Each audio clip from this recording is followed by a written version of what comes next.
Previously on the Bubba the Love Sponge show. Gene will have his first test in 4th grade.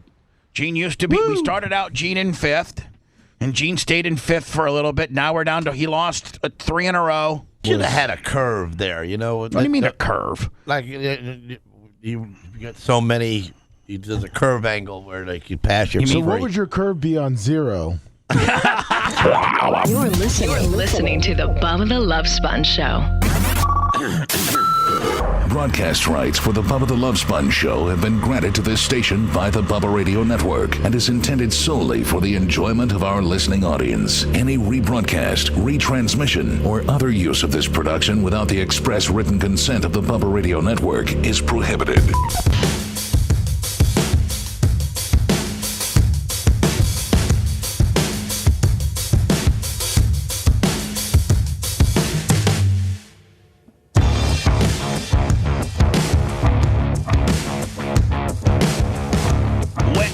Monday, August 17th, 2026, the Bubba the Love Sponge show.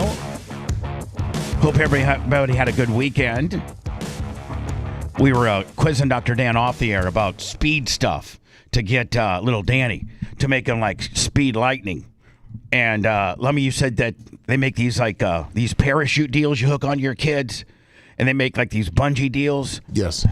What is it? Just to make your kid, like, can you really make your kid faster? Like, does it really make you faster? They say the fast twitch muscles on your legs, like that you can train them, so you get that little better start on the 10-yard, your 10-yard sprint. So, like, if you're a skinny kid, like, let's say little Danny, you're a wide receiver material, but you're way young when it comes to you're in 9th grade against you're going against 12th graders. So the amount of maturity a kid has between his 9th year as a freshman and his senior year is just like you're double the man almost. What you're a boy when you're in 9th grade, but by the time you're a senior, you're damn near a man. You're a young man, without a question. Yeah, like Dan, you would probably statistically know like the amount of testosterone that gets released in each year, and how it continues to build. It's variable. That's the whole thing. Is that there's such a disparity between like a 16-year-old. Some 16-year-olds are full-on men, and some are still boys. Yeah, you know what? When we were growing up, there was like 2 dudes, Terry Heil and like another dude that like by 8th grade they had like full beards, but they were like our same age, maybe a few months older, but they were in your same grade. It wasn't like they flunked out or nothing. They were missed 3 grades and they're that much older. They're in your age group, but like we would be in 8th grade and all of us, none of us really had too much pubic hair, and we weren't even thinking about growing beards yet, like in 7th or 8th grade. And then there's this guy named Terry Heil, and he looks like a full-blown like gorilla. As far as he got body hair everywhere, he's got a big beard, and I'm not trying to be like weird or nothing, but he had a real big penis too. So God bless him. Yeah, so God bless him. So like here we go. Here we were like in 8th grade, and we're all kind of scared to go in the shower because we got these little weens. Oh, I know the humility in high school when you're still haven't hit puberty, and the other guys have these like hogs. Yes, it's torture. And so listen, I'm not trying to like be a meat gazer, but listen, it's hard not to. Every guy would be a liar if they would say that first of all, you have to only get the men that played in sports that required, back in the day, your coach would just say, all right, everybody hit the showers. And, there was no woke or any type of wokeness or political correctness where, there was no coaches in there looking at, it was no Jerry Sandusky situations. It was just, the guys hit the shower. Maybe the most that would go on is you get like a towel snap on the ass. Like that would be nobody was like having a wiener off or looking at your weens or anything like that. But subconsciously, you knew on the team who had big wieners and who didn't. When I wrestled, the biggest wiener on the team was the 100-pounder. Yeah. This little guy had a penis that went down to his knees. Right. It was unbelievable. Carlton, I couldn't believe him. There was a guy named Todd Eckerd that I played with when I walked on at Indiana State for the one semester, and he was the punter. And Danny was like maybe the size of you, But, compared to like these big, 6'7", 300-pound tackles and things like that. And Todd Eckerd, the punter, who is about maybe 6 foot, 165, but jacked. He was in good shape and stuff, but he was big old hog. Just, like even the black guys from East St. Louis would be like, damn, Eckerd, what? Man, you should be one of us, cuz. Like that was the ongoing rib. He had, the punter had the biggest penis. So anyway, like I'm just saying. So for speed, let's go back to the speed thing. Let's go back to the way little Danny's developing. So like little Danny, he's a 9th grader. He's going against full-grown men that are 18. So he has to have something that really stands out. But now he'll eventually be that 12th grader where he's a far more developed than he is now, but we're still 3 years away from that, naturally. So I think that we get Danny every advantage, like one of these speed deals, and then maybe Dan has to save up a little bit, like a day or two, to get the $3,000 jugs machine. Can you imagine if Danny had a jugs machine and Lummy, all that speed stuff? Oh, yeah. And little Danny is running like a 4.340 right now with just unbelievable hands because his dad bought him a $3,400 jugs machine, and they catch 100 balls a night. And he can catch he's like A.J. Brown, Terrell Owens type stuff, Odell Beckham Jr. Didn't he used to have some just spectacular catches? Yes, he did. Yeah, make Danny Odell Jr. That would be unreal. And he, in his defense, he's been shaving for about a year. Okay. He is almost 6 feet tall now. Okay. And he's getting there. And, when he was sprinting in track, he was, regularly getting 2nd and 3rd place against 8 schools. And Dan, I so got to he tell you, is naturally pretty fast. It's important to keep him in track. Yes, I want him to. I told him that exactly. Because it's almost Rondé Barber and Tiki Barber ran track. Well, Dion ran track. All the good wide receivers for the most part. And corners. And corners. And some running backs. And some there's some Walter Payton and those type of guys. Did Emmitt Smith run track at Florida? Probably not. He's getting too much ass. Probably not. No, but a lot of that is also helps with the scholarship situation because they don't have to use a scholarship on you for football. They can use it for track. Yeah, right. And then a year after you get there, you quit the track team and become exclusively on the football team. Track team got you to the dance, but then it got you to be to be on the football team as well. So. Danny, is he getting quick? Oh, he's getting very fast. He catches everything in practice. He's had a couple of spectacular one-hand catches in practice, according to him. We got to get him a jugs machine. Yeah, that's a good idea. Are you thinking about it, bud? I am. For real? I am. No, I absolutely am. I think it's a great idea, and well, especially why, Dan? One of the reasons why, like for instance, Steve. Although Bella, the house you used to live in, the across the street house. Mm-hmm. You guys own both, and then you and Steve flip flopped once his kids were empty nesters, and your kids were just starting to go through the middle school, high school. You guys moved over there, right? Yes. So you guys have flip flopped. But I know that he's got that little side yard there, but you could probably do it. But one of the things you have to have in order to own a jugs machine, you can't live in a condo and own a jugs machine. Where are you going to go out there in the back little grass strip they have for for all the dogs to poop and pee? I don't know that they have a lot of land if you live in a condo, right? Not usually. Right. Usually you don't have that. People live in condos because they don't have to mow the lawn anymore. They don't have to deal with any of that nonsense. That's one of the things of condo life. But you can't really have, anything to do with that you need a lot of acreage to play. Throwing the baseball, throwing the football, having a jugs machine. You need a certain amount of land, and you practically got 2 football fields of land. And one of which is the size of a football field. So your place is completely set up for Danny to be able to do all these drills. Oh, it's perfect for it. Yeah. For instance, where Steve lives now, where would Danny do the drills? Like what? Out there in the pavers? Yeah, no, that wouldn't happen. It wouldn't happen, exactly. Right. No, it's impossible. So a family that lives where, Steve might be. Off of West Shore. Right. You may not, that kid may not even have the amount of backyard needed to have a jugs machine. Danny's got, hell, all a Jesuit could practice at Dan's. If the field got flooded out, hey, we're just going to Danny's dad's house, man. It's where we're having practice. They're going to chalk up the lines, man. Well, that's what I did during flag football. I just, I chalked out the line, painted out the lines, and had practice there. It was better than any other place. We had a full field. Everything was marked off and hash marks. Brilliant, right? It was great, yeah. Plus, you don't have to travel or nothing. So much easier. It's the best ever. So how's your wound? I know you got a long sleeve shirt on today, so you may not be able to. Is your wound doing better? It's doing better. In 1 week, have you seen unbelievable progress? Yes. I mean, the rest of my body is feeling better. My tailbone is really sore. I definitely bruised it or cracked it or something like that. And I did something to my back. Oh no! I don't know what I did. And I think it was. I had these 265-pound dumbbells. No, I was not going to use them. I kept stubbing my toe on them. So I'm like, I'm going to move these damn things. Who the hell would have 65s out anyway? Are you kidding me? Well, I know, but that guy doesn't come to my facility. I mean, it's me. That guy slings 100-pound dumbbells. Erica, her son, Ridiculous. at the Clem gym.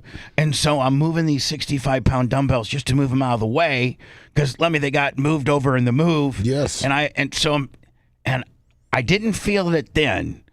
I didn't lift them, I just lifted them probably 3 inches off the ground to get them to move. So I didn't even fully go upright with them, but I moved them. And then I did a couple machines. And since then, it was about a week ago, my lower back is to the point where I can't even put my underwear on. Do you know why? No. Because you half-ass lifted them. No. If you had full-on lifted them, nothing would have happened. Dan, and you're completely right. I lifted them incorrectly. I didn't use my legs. I just bent over at the waist and did that. And I don't think I may have pulled something, but I think it will. I don't think it requires surgery or anything. I think it's all muscle related, and that it'll eventually work itself out. Dan, what say you? Hopefully that's the case. And if it still hurts you after another week or two, then you need to get an MRI. Make sure you didn't pop a disc or something. Did you feel anything pop? No, nothing popped. So you probably just strained yourself. So once I get going, I'm okay. But to get out of a chair, I gotta take 3 or 4 seconds. Oh no! Really? Old man style? Well, kind of where I gotta. Well, no, I'm not trying to put an old man on a gimmick. But it's just because you're hurt. But it looks like an old man trying to get up. I mean, you don't got to put the. I mean, I'm not trying to bust on you. Way to bust on me, though, bud. I mean, bro, I walk so delicately around your ego, and you just old guy me right out of the hole, bro. Well, I'm getting up an old man. I've been walking like an old man all week. Well, I get it. I mean, I'm feeling like an old guy. If there's any indication as to how unbelievable shape you are compared to me, do you think I would have fared as well as you did of going flat out into a parked, I-beam mover trailer with sharp edges? Man, it would have killed me probably because, the amount of weight for my inertia, probably the hit would probably be far more G's. If you take 300 pounds going 22 miles an hour or you take 160 pounds, I mean, Dan, just do the physics. Double the force. I mean, just do the physics, it's right? Double. Yeah, it sure is double. So I'm trucking at 22, which I can't, unless I'm on an e-bike. I was going to say, that'd be tough to get up to. Yeah. Even if I would have hit it with my e-bike, that little bit of extra front end meat that the e-bike has versus the Tour de France, whatever kind of bougie bike Dan has, all carbon fiber, weighs 12.5 pounds. You can lift it with one finger. That's what Dan has. And I got this big, big honking Mack truck e-bike. Yes. So that might have helped me a little bit just based on having a little bit more vehicle underneath me. But double the force, I probably would have been dead. Yeah, but Dan's like a little rubber band, man. If you didn't have the helmet, you'd been really hurt. Dan's like a little rubber band. He was able to fit through that little crease. Yeah, exactly. I got stuck in it. Yeah, if you got stuck in it, what it would have done to me? Cut you into thirds. Cut my head right off. My fat body would get there, and my head would have gone in that crease, and then my shoulders would have hit the, and I decapitated myself. Well, I'm surprised, based on my injuries, that I didn't break my forearm, and that I didn't break my collarbone, because my collarbone took a couple of big hits. You could have killed. I would have killed myself. I would have been dead. I'm just telling you. Dan just bounced off that like it was nothing. How many stitches did you end up getting, or did you never get a revision? He didn't revise it. I just got the original like 21, 22 stitches. Okay. Because the nurse doing Lummy's face would have used about 6 on you. Yeah. That looks to be about anywhere between 6, maybe 7. Remember, Lummy, that big area that Dan put 49, just absolutely, just meticulously, fine threaded your scar, makes it look beautiful. The hack nurse put 8 like fishing lines in you. Yeah, the Indian doctor that came in to check his work was like, "Oh, looks good." Now, Dan, if you get stitched that barbarically, does that cause like one of those raised scars kind of deal? Oh, yeah. If you get poorly stitched, you get hypertrophic scarring absolutely all day long. Right. What I'm saying is like, so how they really put it together on something like that would be the difference. Like if somebody went and had an injury and you went to the emergency room and you feel like maybe your doctor kind of short stitched you or something, you should probably go to your local, if people out of town, people that not from the Tampa area, but you should find out who the best. Now, Dan, are some plastic surgeon better scar revisions than other, or just definitely any plastic surgeon? No, there's definitely guys that are great at it and guys that really don't care about it. So a person needs to kind of do their research, and what is that called, like a scar revision? Mm-hmm. So, look in your area who's the best, scar revisionist, and then get that barbaric sew job into a one that's going to heal without a big, what's that called, Dan? That big heaped up red mountain of scar? What's it called? Keloid or a hypertrophic scar? Yeah, you don't want a hypertrophic or a keloid. Also, I want to thank Jeff Weitzman that got me a edible arrangement for, get better soon. That was nice. Really? Yes. Those things, nice. Edible arrangements, man. I mean, I eat about everything except I don't think I eat the cantaloupe or there's only like a couple things I don't eat, but the strawberries and the bananas and the apples. Oh, man, that's awesome. That's a good thing. Yeah, like nobody, if you just send an edible arrangement to somebody, but it didn't have any of the chocolate, it was just the fruit, nobody would like it. Be like, man, that sucks. It's got to be chocolate covered. Apples on a stick, or don't bust me up with your banana, with your just a banana with a stick through it. Nobody's going to eat a banana, but you put chocolate on it. Everybody wants a banana. All of a sudden, it's real bougie, right? It's like it's one of the only. I guess anytime you put chocolate on anything, potentially it makes it better. Yeah, it makes it chocolate bougie. on anything makes it better. Yeah. Bugs. I mean, we could eat bugs with chocolate. I mean, think anybody ever puts chocolate on their steak or something like that? You think I'm a ketchup fiend, and I put ketchup like on my eggs and on my pizza. I put ketchup on stuff that most people would never put ketchup on. So I'm kind of a ketchup freak. But I could never. You think there's people that are chocolate freaks that have to put chocolate on everything, like they put chocolate on their steak, they put chocolate on their hot dog. Like, do you think there's some chocolate people like that? Yeah, there's got to be. It looks like there's chocolate covered steak out there. Oh, there is. Yeah, I need to try some of that. I had steak last night. I did a grill last night and didn't burn myself. Dan's like, he's the guy that's supposed to be the most coveted and not really doing risky things to get himself hurt.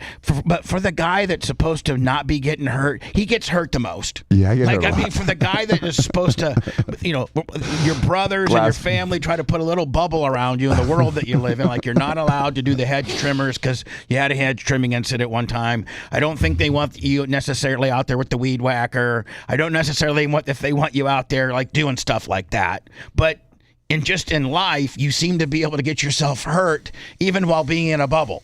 Like, you're the most non-hurtness guy there is. All the time.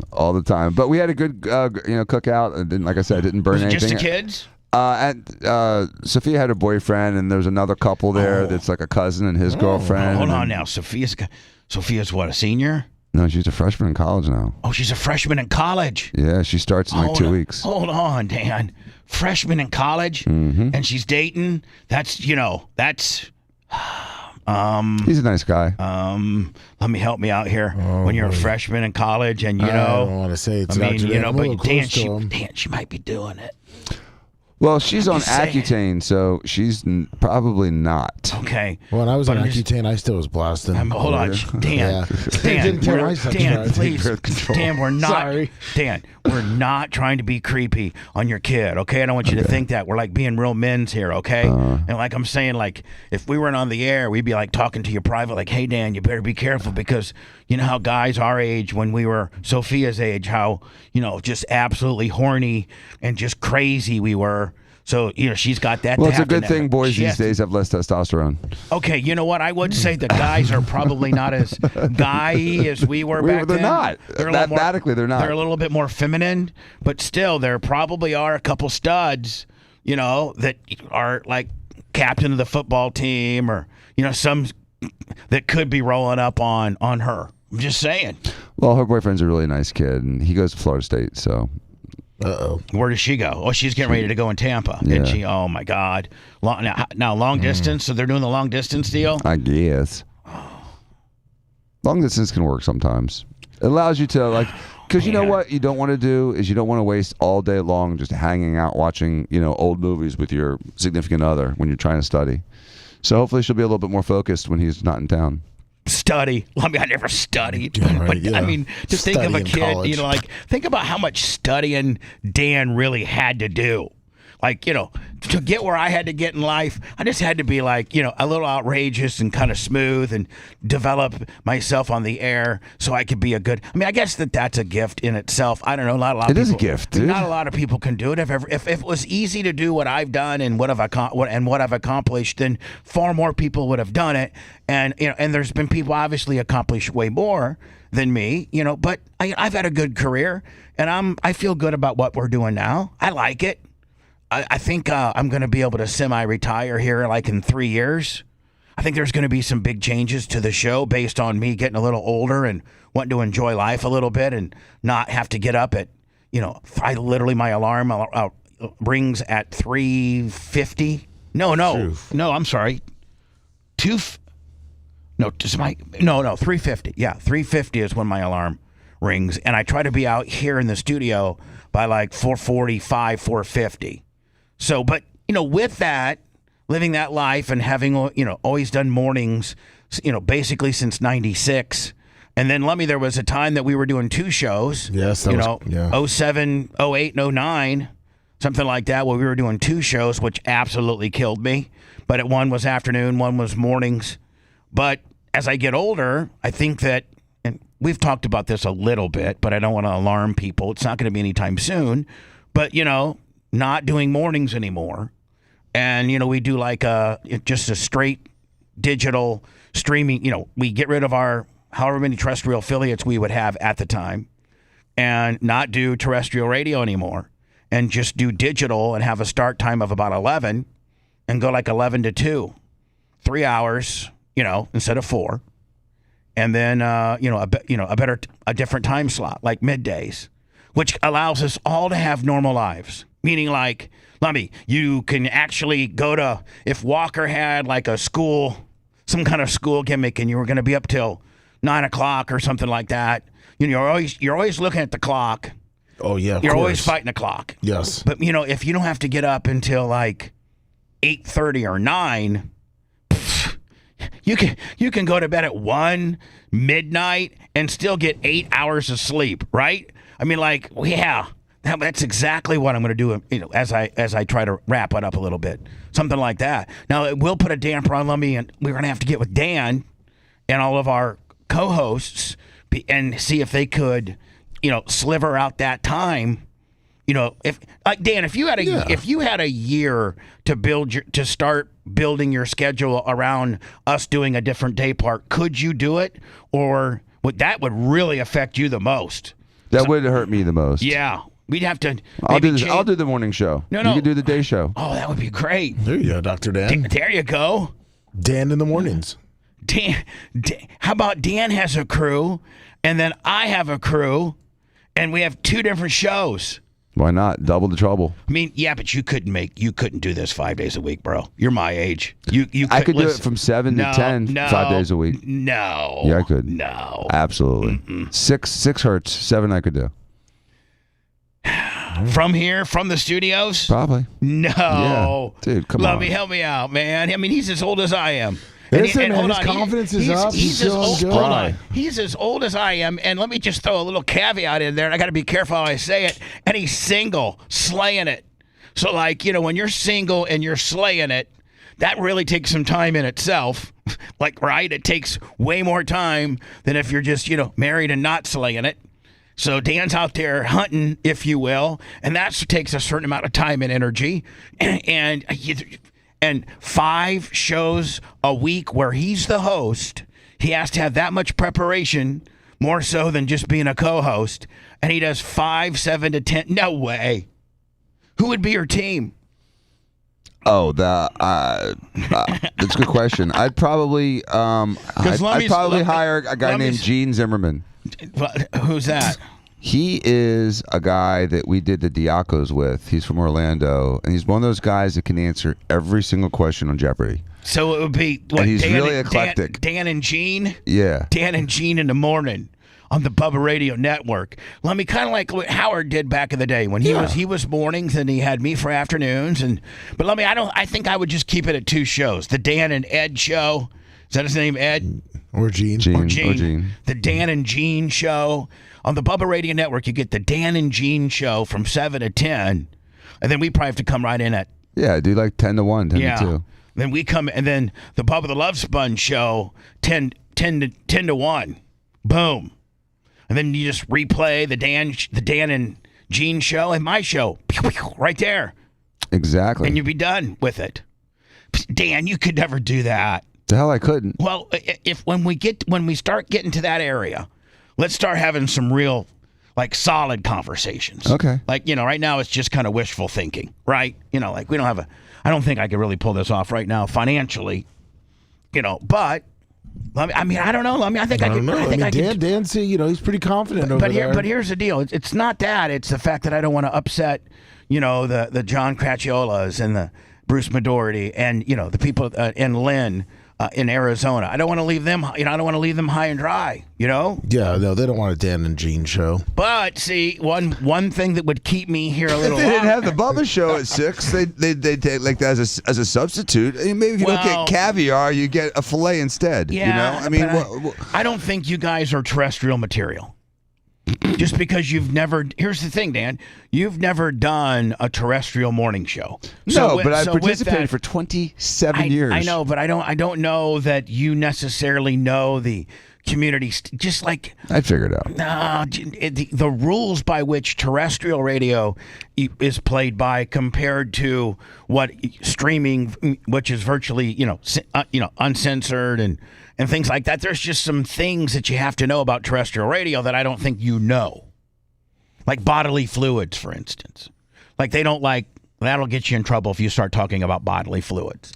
Or the titillation of sex or the continuation of a sexual topic. So like if sex and a fleeting type thing is, if you're like, oh yeah, I heard she liked anal. Okay, all right, that's a little shocking. That's not actionable, but let's just move on, okay? Hold your horses a little bit. We're not going to go down a long rabbit hole of anal. We're not. We're going to stop it right here.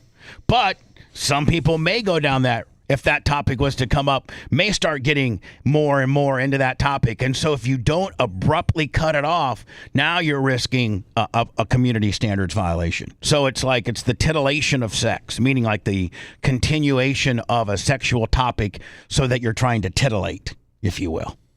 But anyway, Dan, let's, I'd figure it out, man. Just because I love when you tell me I can't do something because that just makes me want to do it better. And I'm teachable. So I can learn pretty good. I would say that you're correct on both.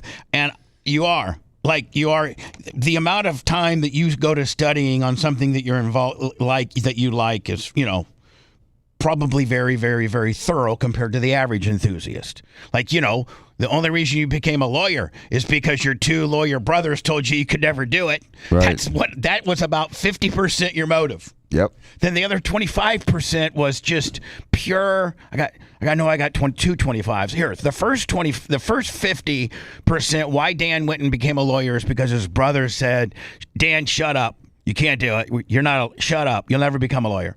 So then Dan says, "Okay." But then 25% is Dan's willpower of telling something, you know, that you can't do. And then the other part is sometimes at family gatherings, the lawyers would start talking about some lawyer stuff, like, you know, well, state statute, blah blah blah. And Dan would try to interject, and they would say, "Dan, you're not a lawyer." That would drive me nuts. And Dan's like, "Okay, mother effers." Now, Dan, did you announce that you were going to law school, or did you sneak it on them? I snuck it. You did? Mm-hmm. And then all of a sudden you're like, "Hey, guys, guess what? What? I passed the bar, bitch. I'm a lawyer." I told them after I signed up and right before I took the bar. Really? That I was taking the bar. No, like, what? Huh? Do you What? get in the bar? Is it just pass or flunk, or do you actually get a score? You get a score. It's like the SAT. Okay. And what'd you get on the bar? I don't even remember. Oh, that means you didn't do too good. I just don't remember. It was so long ago. I don't remember what number it was. It was decent. It wasn't incredible. Like, I I'm didn't just get like a saying. 180. Well, I'm just saying, like, that was probably one of the first tests that you know, weren't in the upper, like, 5%. Well, I didn't really study for it. I didn't do much for it. I had like this little app with about 50 practice questions. Is it really that hard? It's medium. There were some hard sections that they're taking out now, like logic games, but most of it's just like reading comprehension, which is not that difficult to do. Okay. You think I could pass the bar, like if I took like 5 LSATs or something like that? You would get crushed on the logic games. Yeah. What's because that mean? it's really weird math. Let me, Dad just called me stupid in logic. No, right. I got hurt on him, Bubba. It's like a unique skill set that you have to learn. Well, here's the one thing: when I read a question and I'm the first time I read it, I'm already perturbed and confused. Then I don't like it. It almost makes me like not even want to do it. Like, it would make your eyes bleed. It like insult me because I feel like I should know this, but I don't. Now I feel stupid. Yeah, it would make your eyes bleed. Some of those questions. I can't take that. But the nice thing is it does make you You can't do well on the LSAT if you don't know the English language well. Yeah, so it definitely screens, because in medical school there's a lot of people that can barely speak English, and that does not happen in law school. For real? Yeah, there's a lot of people in medicine that you have no idea what they're saying. Well, so good luck. The hardest thing in law school is that people from the islands, because they have that thick, island accent. Oh, I hate that in the Indian accent. I can't take it. When I see like a news piece done by an Indian, I just can't take. Listen, yes, I'm probably being maybe racist even. I'm sorry if I come across that way, but I just cannot digest Indian people talking any instructions to me, or a news story. Like, I just hate it. I hate the accent for some reason. Is that horrible for me to say? Indian accent. It doesn't make you racist if you don't like the accent. It irritates me. It's like I can't understand it, but I'm supposed to understand it. It sounds like Hindu to me, kind of. The deep, deep, deep Indian. I can't automatically click away on that deal. Well, and then they get mad at you if you're like, hello, what? Huh? Oh, yeah. I'm like, huh? What I said was, I'm like, I can't. I don't understand it. Well, I don't know where all the timers went, but I was going to open up with how was everybody's weekend. And then I think we went into the Danny Jugs machine, the Danny Speed machine, wounds, Dan's legal trek. Went to a baseball game. Really? Nice. I went. Hold on. I don't know if I'm going to. Dan. We're going right into words after this little zinger here. All right. So Dan proclaims to have gone to a baseball game, okay? Yes. Well, I went somewhere, and I think that it's going to, be kind of a little more not as cool as Dan. Like Dan, blurting out, I went to a baseball game. That's pretty manly. I'm assuming it's a Rays game, right? Yeah, Friday night Rays game after fishing all day Friday. Right.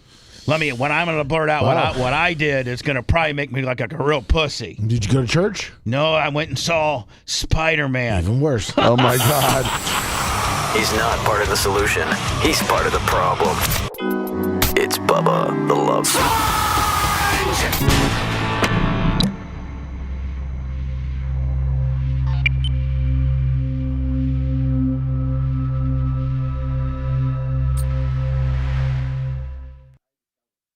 So hold on, let me 46-year-old. Let me Yes, sir. be quiet because we're going to talk about what you did.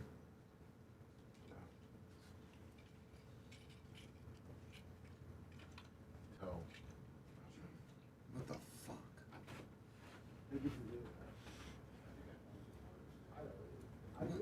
Come on, dude.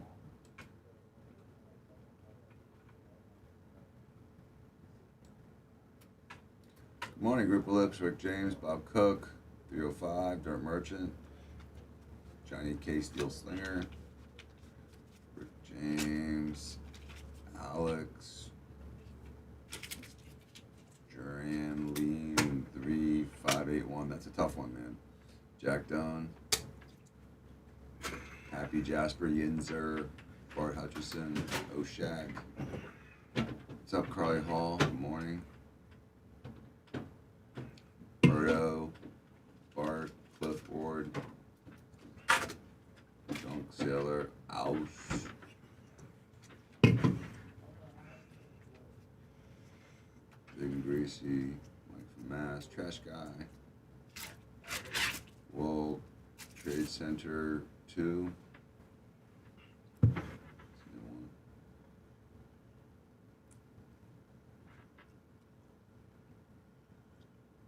The Tankella, Barbecue Pitmaster,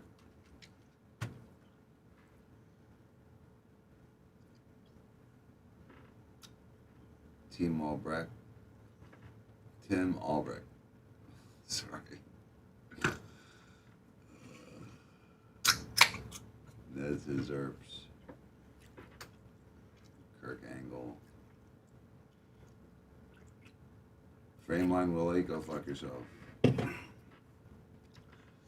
Yank Gene. Who? There's nothing bad. But I like when you tell them to go fuck themselves. Yeah, I like he's that. like, Dan, stop it. I like that. Big Red, good morning. Big Red. Also reminds me to say hello to Iggy and Creatine. Hey, Dan, Macho wanted me to let you know he wasn't being rude. He was doing something at the time. And Macho, what? he said he was a little short to you and he walked This in. morning? Yeah. Fuck you, good morning. Oh, let me. I think I missed a PayPal early morning Willie. Uh-oh. Let me see here. Roberto Perez, 88 months. BNNR That's Ryan, 16 crew 62 months. chief. Good morning, Joe. 305. Yeah, I got Seth Wiley. All right, Seth Wiley. Man, Seth Wiley's been coming on strong lately. Thank you, Seth Wiley. Let me don't forget about our meeting Frame today. line, I really don't give a Of course. fuck. Rich man. Poor man. Hippie short stroker. Smoke Slayer. Muck. Balls. Under the bathroom fest. Who is this?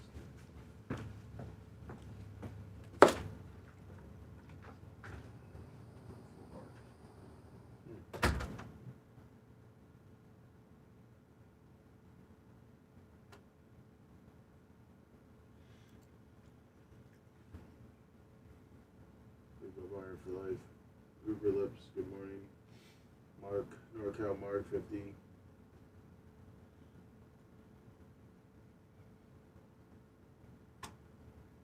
Morning Stumpy. Yeah, we're good. Ruber Lips.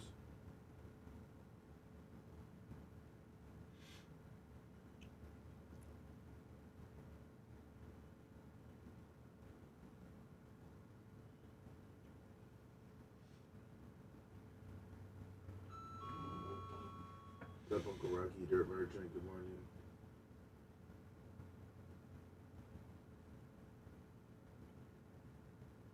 Oh, nice Glen Longnecker. Pretty sweet.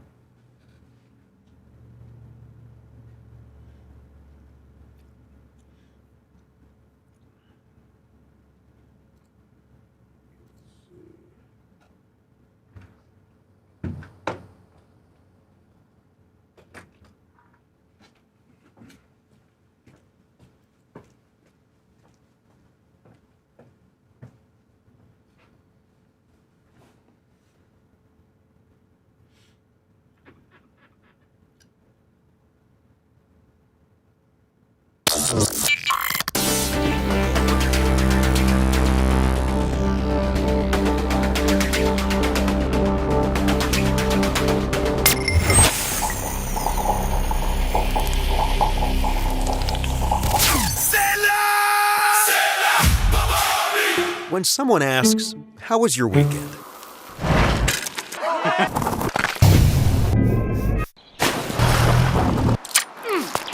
Have an answer. Just do what you love. Toyo Tires. No script, no filter, no chance this ends well. Bubba the Love Sponge Show, back live. It's the Bubba the Love Sponge Show.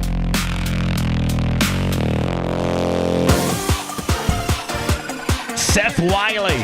He's been coming on strong lately, Seth Wiley. 50 on the PayPal. Thank you so much, Seth Wiley. Paper Towel Willie, $50. PayPal, Venmo, Cash App. All at the Bubba Army. Also, don't forget, as you're searching for some type of pod podcast or something like that, or you're going to try to see me in a capacity that I'm not really that comfortable of, talk pod show co-host, if you will. I'm just there to...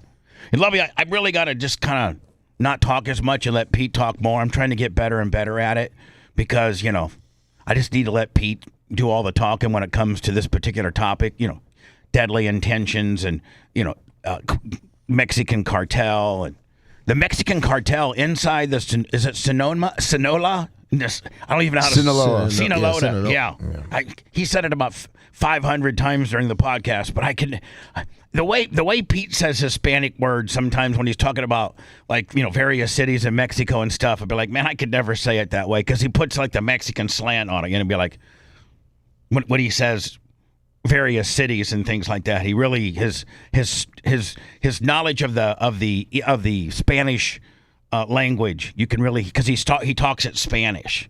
You ever notice that, when you're talking to a person that knows Spanish, and you'll be talking to them English, and then they'll be like, the word, burrito or burrito. or like a There's certain name. Funny skit in Saturday Night Live about that. Yeah, it's so funny because they overpronounce the Spanish words. Yes, and it's so. But you're talking funny. English, but when they get to a Spanish word, then they really Spanish it up. Enchilada. Yeah, a guy named Rolo or something with rolling R's. How they roll their R's, how the Spanish, when there's this one particular phonic that when they say they roll their R's on some various words. I can't really necessarily think of any words right now. If somebody can think of one quick, throw it to us. But anyway, Pete really, really does that when we're talking about these various things. And the latest episode, Bigger Than Chapo, which is the inside look at the cartel, it's pacing to be our best video so far, I think. I think it's going to end up beating the Gilgo Beach Killer, which was our first week. What is this, our fifth or fourth? This is our fourth. Yeah, Bigger Than the Cartel was our fourth. Now, coming this Thursday, Lummy, is the one that I've just been, almost like a fan.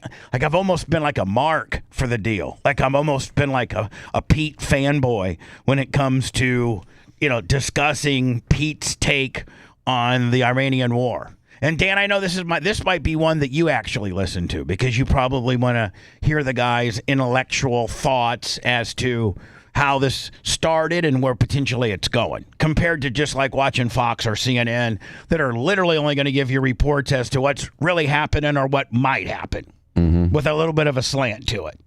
But, Pete goes and watches, what is it, Al Jazeera TV or... Yeah, Al Jazeera. He watches that. And I always feel like you're a terrorist if you watch that. You know what I'm saying? I almost feel like you're almost sympathetic to the bad people. I think, but you learn. But no, I think more than anything, Dan, is it's like you're just kind of getting in maybe a global, less biased angle on what's really happening, but it's usually very extreme from what has been told to you over here. I know. Yeah, it's they'll take a story and the way they report it in the legacy media here compared to what really happened and reported from, supposedly an unbiased source just right down the middle, it's usually far drastic than what we think. Oh my God, really? There's a whole nother angle to it. Wow, America kind of looks like a bunch of assholes. Really? I can see why they'd be mad. So anyway, the Deadly Intentions podcast. Go to Deadly Intentions Show on YouTube and the various platforms. I think you can link to it from our YouTube channel. Just scroll down a couple, and literally it's right there. It says Deadly Intentions, so click on that. So I got a text from Ty J. Oh, nice. And you know how we were talking about, I'm not racist, but I just try to stay away from Indian type, interactions, whether it's customer service or I just don't like, or even watching as I'm preparing for the show and I'm watching various news story, and then you'll get an Indian news source that is reporting the news story, and it just I just can't get through it. So Ty J texted me and said, I guess people from that they don't like you to wear shoes in their home. Indian people don't like you to wear shoes in the home. It's disrespectful, or it's not, they just don't like people to wear shoes. So it's because in India they walk around on dirt roads covered in feces. Okay, great. But when, Ty J's out doing his job, just think about Ty J having to know all of the little idiosyncrasies of every little race, because he's going to, to do somebody he now does, not only does he do drone footage for the realtors, he works, most of his business now is these big time realtors to have him, Ty J, go into the home, do the 360 view of the entire home. Ty J photographs all of that, and then he'll give them a drone rendering of the entire property, and then a drone that goes through the backyard and all that kind of deal. So he mostly works for the realtors, and anytime he gets an Indian sounding name, or he calls the people the day before saying, "Hey, I'm the guy that's taking the pictures for the realtors for the estimate deal." Oh yes, he can tell the Indian accent there. He has to bring flip-flops, take off his shoes, and wear these special flip-flops that supposedly they don't have a problem with. So Indian people will not let you wear your shoes, but they're okay with flip-flops. And Ty J brings a set of flip-flops just in case it's an Indian client. He'll go back to his let's not forget, as rugged as Ty J may or may not be, he still drives a Subaru. Oh, yes, he will. But we can't clown him on it, because we'll get he'll, if you ever wonder, as you're talking to Ty J, do you ever think that he could just snap? Snap? Yes. Yes. And I don't want to be known as the guy that got his ass kicked by a guy who drives a Subaru. Yeah. Bubba the Love Sponge, and Warren Garrison get their ass kicked. No, not by an African American man that played for the NFL for 10 seasons. Subaru driver. That's 6'5", 245 pounds, and today and could still whip ass and is mean looking as hell, and grew up in Detroit. He's a bad dude. He's a very bad dude. And you're talking to him, and you're just thinking, man, this guy could snap at any time, because I know he's had a couple concussions. And, sometimes Ty J starts talking some of that nonsense. He scares me at times, Lummy. He could crush you. Just flip and crush. Woo. So I guess but he's still a physical specimen. He's just amazing. He's just genetically superior to so many people physically. I don't want to hear that genes don't matter, because Ty J's got some real better genes than me when it comes to being rugged and thick and in shape. Yeah. That guy, Jesus, he still looks like he could still play. Yes. He's so anyway, but think about there's probably other ethnicities that have little hiccups too. So Ty J, who has to deal with the general public out there, poor guy has to know all the little hiccups. Okay, white people are cool with this. Just wear your shoes, scrape them off at the rug there real good. Unless you got noticeably dirty shoes, then take them off. But otherwise, I'm good. I Dyson every day, pick up all the dirt, keep a real clean house. Then you probably have maybe black people.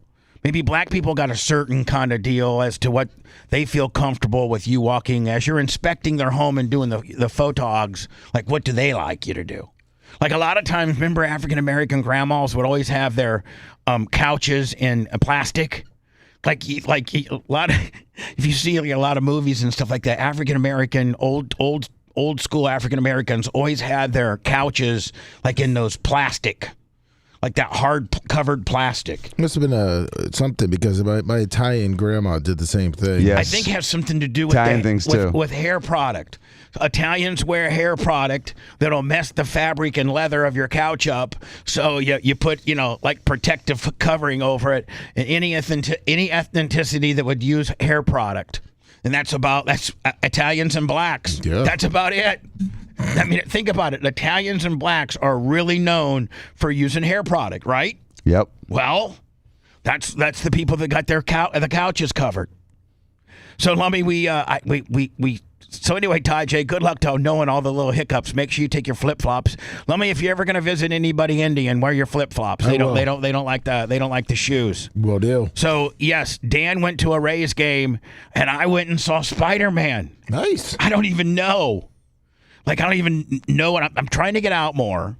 Lummy and I went to that B&B theater, for the comedy deal. Yes. And I really realized, man, this is a nice, like, they really got a really good setup here. Not only, like, with Spider-Man, you could go to like a dinner. Like, all the seats were recliners with a little dinner tray, and then they, like, a half an hour before the movies start, they come in and like take your. And it's just like, like it's wings, chicken nuggets, French fries, a personal pizza, some fried egg rolls. It's just like kind of bar food, but it's pretty cool to sit in a big ass recliner and then and be able to eat. I mean, yeah, you're a real fat ass when you have to go to the movie theater and eat. Yeah, and recliner. I'm taking popcorn and juju beads to the next level. I'm getting to go to the movie now, watch, a pop culture. Well, Spider-Man. It's kind of a chick flick. It's hit, Is it? It's hit $2 billion for the 3 weeks. It's kind of out. a chick. You know what? $2 billion? Listen to this. You know what, massive. though? Here's the deal. Spider-Man is so well produced, just from the soundtrack to the animation. Like, it's really worth going just to see how high tech, animation has gotten. Because I think they only shoot like scenes where Spider-Man or whoever might have like a line, or like the guy Frank, the Italian guy that reminds you of Rocky, that was Spider-Man's best friend out in the real world. His name's Frank. He's Italian, real badass looking dude. Unless they were shooting him driving like in a van downtown New York, I think everything else is animated and AI. I think everything, like, him shooting his spiders up to each skyscraper how he travels. I think that's all They can't recreate that. You have to animate that, right? Which means you have to illustrate it. So think of the time it takes to make something of that quality. I mean, have you guys seen how well it's shot? No, I haven't seen it. Like, it's unbelievable with regards to just the progress of animation and. Well, thank God they made Spider-Man a white guy. If they made like a black lesbian, it probably would have done poorly, because every time they try to do this DEI spin on things, it doesn't do well, including the Odyssey. Here's the thing. How'd that do? If you but if you deviate too much from the original story, right? Meaning, like, okay, like Spider-Man could never be a black guy. He just can't. He's going to be eventually, dude. I'm just saying, like, he just can't. Hamilton's black. I know. I mean, I know. But it's just like Spider-Man's like the last. He's one of the last ones not to have gone woke. Helena Troy became black. I mean, right? It seems like every institution has been able to kind of woke itself. Like, I'm talking about as far as animated series. Like, like some, though, like, have they? Which ones have DEI'd? Like, is Superman still a white man? Yeah, he's still a white man so far. Batman's still a white guy. Okay, but Supergirl got smashed. Well, I think so. Well, Supergirl. She sucked. It was horrible. Who's and Supergirl? Then they do a you black mean Catwoman? No, it was some blonde chick that's Supergirl that everyone didn't want to go see. Oh, it was like, and she's like ultra woke, lesbian, like I hate men. Like, isn't she like real? The Little Mermaid? Like, well, no, the woman that was Superwoman, she was like really, really like a real woke ass, like, completely opposite of what you think Supergirl would be, right? Yes. And that didn't do. And people took a shiz on it, didn't they? They sure did. Who else? They took a shiz on another big franchise Cinderella? too. Was it Cinderella? Was it Cinderella? Spider-Man was already black when Miles Morales did it. I guess he's half black. Yeah, and Puerto Rican. I really think the Toby guy was the best Spider-Man. Yeah, he was good because he was boyish but still got tough. Yeah, but so is Peter Puff or whatever the hell the guy's name is. That's Spider-Man's real name, Peter Parker? Peter Parker. Yeah. That's his real name. Peter Parker's kind of a nerd.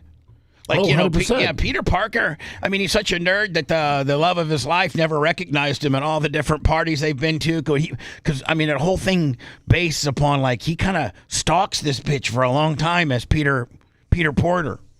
Like, he stalks her for a long time. And then once he finally saves her, I don't know how many different times she finally figures out it might be Peter Potter, like in some different way. And then she tells Peter Potter, tells him how much he loves her. And, he's really Spider-Man. She knows he's Spider-Man. So you'd think, Dan, that once she found out he was Spider-Man, she'd be like really turning it up, right? Mm-hmm. No, she took a complete shiz on it. She's like, I know you're Spider-Man and you've saved me I don't know how many times. And you're like the most ultimate badass human being there is when you want to be. But man, that'd be kind of cool to have a boyfriend, Spider-Man. She says, I don't love you, Spider-Man. She's a real bitch. Well, she likes the rich guy. Yeah, she likes the rich. Yeah, whatever. Typical chick. Yeah, I'm just saying. So do you recommend this new Spider-Man? Yeah, I think Daniel would be good. I think you think your kids would like it, or are they too cool for Spider-Man? Well, Sophia is, but Danny may. Oh, so now you're saying I'm a child for liking Spider-Man? No, Sophia's just cooler than you and I. Oh, really? Yeah. Like, is that what it is? Yeah, that's the bottom line. I mean, like, really? She thinks we're, like, not cool? Yeah. Like, she scoffs at you and I? Yeah. Like, we're a joke? Mm-hmm. Well, are we? No, that's the perspective of an 18-year-old girl. I know, so 18-year-old girls think we're stupid. Yeah, but not the 20 and 21-year-olds. No, that's not any territory I would know about, but I will take your word for it. Is there brisk activity in that 21 to 25 area? Oh, there's brisk. Really? Mm-hmm. Well, like what's it like talking to one of those people? There's not much talking about. I'm just saying, Dan, I mean, you can't say, hey, so Richard Nixon got us off the gold standard in 71. What do you think? Bubba, but no. Hold on, my dad was born in 71. but some of the girls that are that age are really smart, well read. I've seen a lot of movies, understand references like that, and you'd be surprised. Some are clueless. Keep telling yourself that. Hold on, Dan. There might be a few that get it, and most are absolutely just impossible. Like the world they live in, right? Like, yeah. They live in such a, the average kid's not beating his mom and dad's door down the day he turns 16 because he gets his driver's license. Nowadays, kids are like, they'll be, 17, 18, 19 before they even think about getting their driver's license because they got Uber and, if they come from an affluent family that's not looking at their monthly expenses and hasn't seen that they've spent $700 on Uber for the month. But, we didn't have Uber. We had our bike and then a car, maybe a moped in between. Maybe if you were the rich, cool kids. Those are the kids at 13. They had like these mopeds, and we were us non-rich kids. We had to just keep our Schwinn 12 speeds. And these like Todd Richardson and Matt Gibson, they lived in our neighborhood, and they had these mopeds, and they could go clear to the lake, which was like 5.5, 6 miles during the summer, and see all the chicks laying out in the sun. But we didn't have a way to get there at 13, 14, unless we rode our bike. And 6 miles on a bike as a kid is kind of a long way. Like, it was too far for us. Yeah. We're not going on there. But the kids on the mopeds, man, they were down. Man, we were at Pike Lake today and Center Lake today, because those things will go for like 42 miles an hour, and you can zip right along town. And back when I was growing up, they didn't, kids didn't need a license. Like if you were over like 13, between 13 and 16, you could drive these mopeds around, and the cops wouldn't pull you over or nothing. No license tag required, nothing. So, I mean, during the summer, first of all, us poor kids, we had to work. But these kids, they were just out mopeding all day, taking the sun in, being rich. I hated those guys in the mopeds. Yeah, but they were rich, and as we had to work over the summer, we had some kind of job. Whether you're a fast food worker or like me, I worked for the Warsaw Park Department. I mean, when you were growing up, where did you work your summer job? No, my dad started a business just to make us work. Yeah, really? It was called it was called a dad and two sons hauling. So you're out doing hauling. Yes. As a kid. Dan, did your mom and dad make you have summer jobs, or were you? Yeah, did the pizza place. No, for like 8 years. For how many years? 8. Oh, like all summer. 12 to 17? No, it was more like 15 to 23. Really? Wow. How many hours a week? Like the whole entire summer? All summer, and God, 50. Really? Yeah, she worked us hard. Phew. Did Jay and Steve have to too, or? Yes, they did too. They worked at pizza. They worked at the pizza place, but they were never. Who throws a better pie? Yeah, like I don't think they ever. I don't think either one of them graduated to getting to throw a pie, did they? Steven did for a little while. But it was he hated it. It was very prestigious to be a pie thrower. That was like the rock stars of the joint, right? Right, but nothing was written down. It was all yelled out orders. And Steven has a little bit of an auditory issue, and he likes to have things written down. He's got all kinds of issues. So it was torture for Steve to throw pies. He just preferred to be a waiter, and Jay never even went through the training. Did Jay always sometimes get a little bit of a pass because the first two had already gone through it, and like would he get a little bit of a pass? I think, without trying to cause trouble, I think Jay might have had it easier than you and Steve. Yeah, he's gone through life with the fast pass. For real. Yeah. Was Arlene way easier on the baby than she was the eldest? Way easier. Right. I mean, I can only imagine. And then you guys were probably telling Mom, why are you letting Jay? Man, you would have never let us do that, or you made us work and you're not making him work. Oh, Jay was going across the state surfing at 16. Oh, for real? Yeah. So let me, this weekend, I think you alluded to that you were maybe coaching up some kids? It wasn't coaching, and it was it's a very weird situation. That, hold on, I don't understand. let me. Yes. When I'm bringing up the fact that you're working with kids, and you don't just give me right to the topic, instead you say it's a very weird situation, that kind of creeps it up a little bit, Lummy. Well, the whole thing is I don't understand how these parents and these people are so involved in 4 to 6 year old kids. I had to go scout for 4 hours, scout 120 kids. For what? Scout for a modeling agency? No, for picking teams. Okay, so hold on. I would say there's a league somewhere in the city that has like a Pop Warner football deal. No, it was baseball. It's baseball. Yeah, baseball. So it's like summer league baseball for next year or something like that. This is for fall. This is for fall ball. We're scouting the kids that now go to a draft this week and pick. And what year? What's the ages? 4 to 6. 4 to 6 year olds? Yes. Oh my God! And there's a huge difference between a 4-year-old and a 6-year-old. Oh my God! That would be seemed like to me it would be like trying to herd up wild cats. Yes, it was. Some kids got it, and other kids were completely out. They had no idea what they're doing. Oh yeah, there was some 4 kids ran to third base. I would say about 30% of the kids threw it directly into the ground when they were throwing it. Just right into the ground. And I had to sit there and score each kid. So kid gets like a grounder. He's supposed to throw it over to first, and he gets it, fields. First of all, you have to first scout if he catches it and doesn't go between his legs. That's give him a number. Yeah. Right. All right, and then, how he fields the ball, and then how he throws it to wherever he's throwing it, and you're saying some threw it right in front of him. Right into the ground, yes. That's if they also didn't throw it toward the dugout, like the third base dugout if they were throwing to first. For real? Really? Yeah, hold on. Yes. So you're saying if they're this is shortstop. Everyone was at shortstop. Okay. Yes, yeah. And the coach gets one of the fungu bats that you can really direct it and it hits them each a grounder ball. Yes. A fungal bat? A fungo bat. A fungo bat. Yeah, fungo bat. Yeah, Dan, it's called a fungo bat, and it gives you a lot of control. You can put the ball right where you want it. It's not made for power or anything, but it's made for it's made finesse. It's made for coaches to be able to hit practice grounders to their fielders. That's what the bat specifically is made for.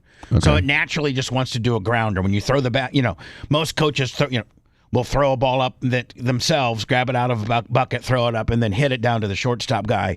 Well, I mean, that's a skill set in alone, just being a coach that can lay him down consistent, right? The guy that was doing it, he actually was a pro at it. He was hitting every time exactly where it needed to be. And they do just one hand, and they'll take their left hand, throw a ball up in the air, then their right follows through, and it nails it right to wherever they want it. Yep.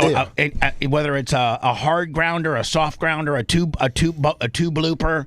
Like these guys that work the fungo bats, they're talented in themselves. Oh, this guy was old school. He had an old school mustache, looked like Tom Selleck. He was just popping out them. There, just doing what they call fungo. Fungo. Using the fungo bat. Yes. And so now, how many shortstops? No, it was every kid. Every kid had to do shortstop. No, I know. And Like, batting. how many different kids were you scouting? 120. 120.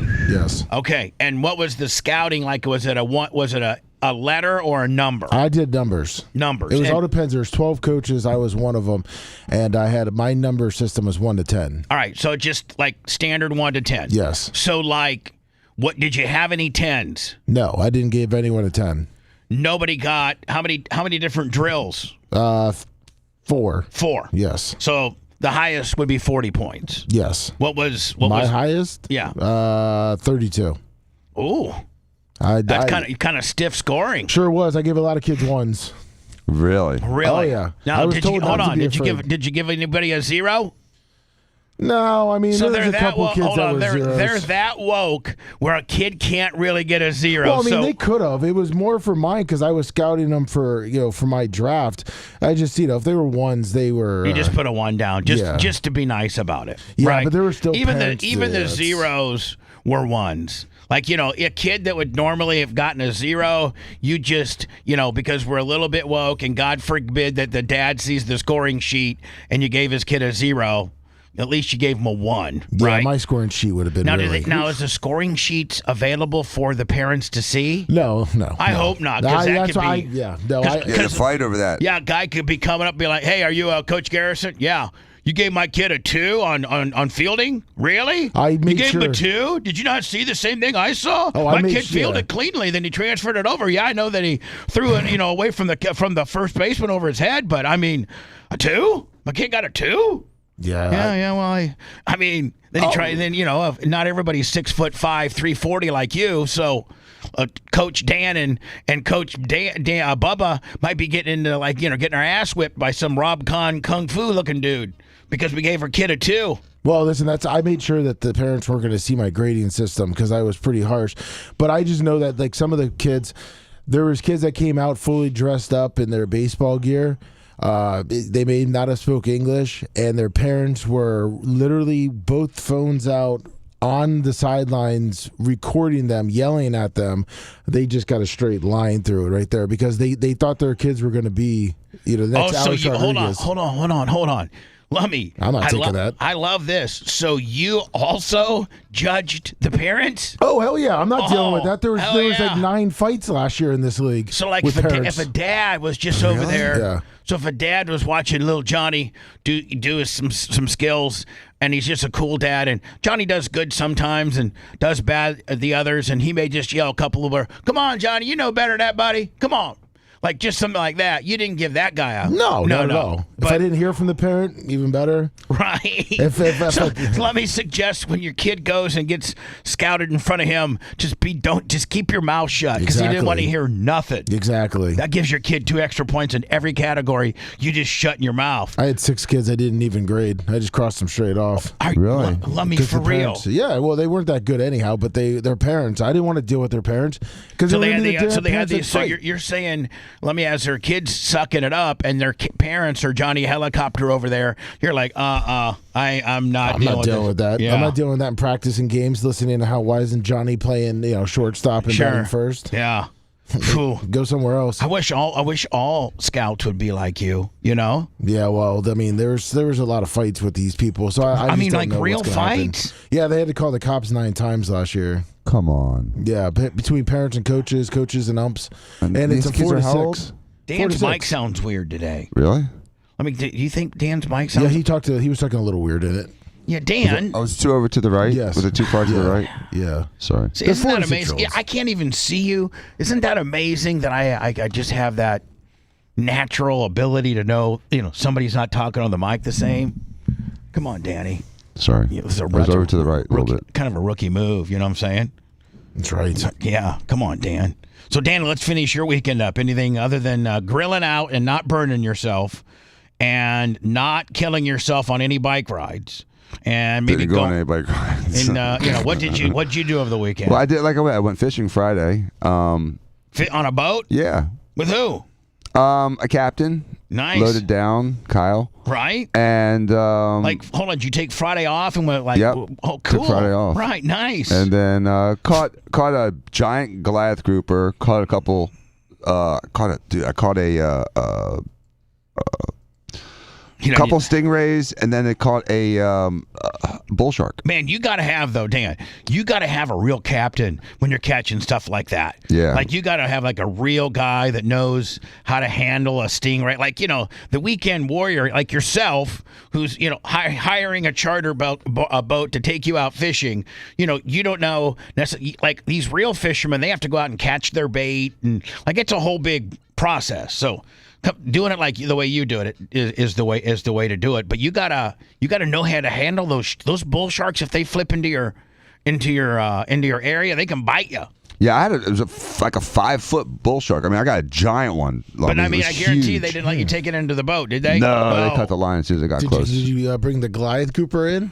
With the Goliath grouper, we did and took pictures with. Yes, absolutely. Did you throw it back or did you keep it? Yes, you can't keep them. No, that's illegal now. No. Yeah, you can't keep them. But it was huge. And then we had all these tarpon rolling and they just wouldn't bite. So let me ask you a question. So when you catch that bull shark, okay? Mm-hmm. And, everybody does it. Nobody takes that thing into their fishing area.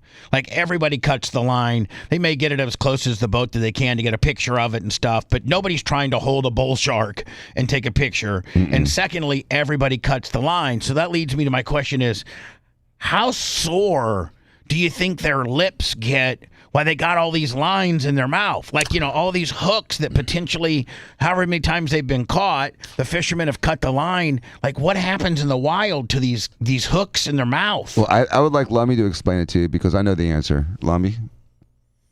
Well, it depends on now, too, it depends on what kind of hooks and lines you're using because they do make ones that dissolve. I mean, they rust out and dissolve. They just disintegrate. Yeah. So they do make hooks that are kind of pro fish. Yes. Yes. Yeah. Yes. That's why if you leave hooks in a tackle box too long and they get moist, they rust out because they're designed to rust out. Especially in the salt water, it goes quicker. Yeah. So how long will that fish have that in his lip, you think? Like maybe a week or so? I mean, it's got to be a while, Dan, and it's got to really hurt and suck. Then they realize don't do that next time. No, but they get smarter. But they can't help themselves. They see that bait out there flicking around. They're like, oh, my God, I got to have this because, 94% of the other time when it hits it in the wild, it's a real fish. It isn't a guy up to no good with 45 treble hooks in there. You know what I'm saying? Right. That's true. For real, the amount of times that fish eats all day is not, really a very good percentage compared to how many times he actually gets caught. Like if you're a dick as a fisherman and you're using like a stainless steel hook, it's going to be like a year or two. But if you're using like these carbon steel or the bronze, it's like 2-3 weeks. Yeah, but still, 2 or 3 weeks you're sitting there. That thing really had to hurt, right? True. I mean, horrible. It'll learn you though. I don't know. Does it really learn you though? Because you're eating all day. And how many of those? How many times do you think one of these things get caught a day? Probably. What? That'd be interesting to see how many times. I'm sure they have this statistic because they can put a sensor, on them once they catch them. How many times like an average bull shark will get caught in a year? Like I wonder if they have those kind of stats. Well, they were everywhere. I'm surprised how plentiful the sharks were. I guess it's because the tarpon are here. Right? Yeah, is that why they're on there? They're feeding on and they eat the tarpon, right? Yeah. They're waiting for you to catch them, and the hammerheads too. They're waiting for you to get them on the hook, and then they just come by and cut them right in half. Can you imagine if you live like in Iowa right now? And here we are because we just think that everybody is familiar with aquatic life. And we're talking about catching hammerhead sharks and bull sharks. Because you know why? Because there's sharks where we live. But can you imagine like being from Iowa, Wisconsin or something? There's no sharks up there. They don't got to worry about sharks. They can't catch sharks. Right? No. That's why they're all scared when they come down here and go to the golf. Yeah, I live here and I'm still scared. So anyway, listen. I guess in the overnight, and I didn't even really know that she was like a really big thing, but supposedly she's a real big thing, this Hayden Panettiere girl. Yeah. She was 36, and she was this famous actress in L.A. that were on a whole bunch of real popular TV series, one Nashville, Heroes. By the way, I feel like almost like I'm somewhat pop culturally retarded by not knowing either one of those two. Oh, I loved Heroes when it came out. It was about all even these... worse. Dan coming out and saying he knows of this very famous TV series and how much he loved it makes me look dumber. Which I can live with. Dan's probably pop culturally a lot cooler than me. I'm not hanging out with 27-year-olds on Saturday night. He is. He knows how to do it. In Heroes, she was like this indestructible cheerleader. Like you couldn't hurt her. Really? She would fall from like a thing and she'd heal. Was she a high school cheerleader? She's a high school cheerleader. Badass. She was so cute though. She was such a pretty girl. But Dan, does it make you a perv? No. If you're like if you're thinking how hot the high school cheerleader is, does that make you a perv? No, I mean, she was a hot cheerleader. I'm just saying. Now and you she was said probably high school, 20 when she was doing the she was acting. I understand. Just saying who was the character based on? High school cheerleader. High school cheerleader. So I mean, she always had a cheerleading outfit on too. And always. So they're like they're almost making us older guys feel like chomos because we're not supposed to be like in high school kids. Yeah, well, I didn't. I don't masturbate to Supergirl. Well, I'm just saying. That woman died. She's dead at 36. Weird. So she was like, pretty, healthy, nothing wrong with her, and all of a sudden, out of nowhere, she dies, and there's some suspicion because she was a big anti-chomo person. So there's a big whodunit that a chomo may have gotten her? Well, she recently did a big expose on chomos and pedophilia and some of the systemic like rings of child. She like hosted she hosted this like a documentary of this kind of sort of deal. I think she worked on it. Yeah. Yeah, she did a couple interviews, I guess, or a interview. Oh, well, we'll get into it when we come back. Okay, like what. And now she just didn't die of whatever. There's might be a big whodunit behind it, maybe. Yeah, that's what they're saying. We'll get to it. It's the Bubba Love Sponge Show. The Bubba the Love Sponge Show. Hey, we'll be right back.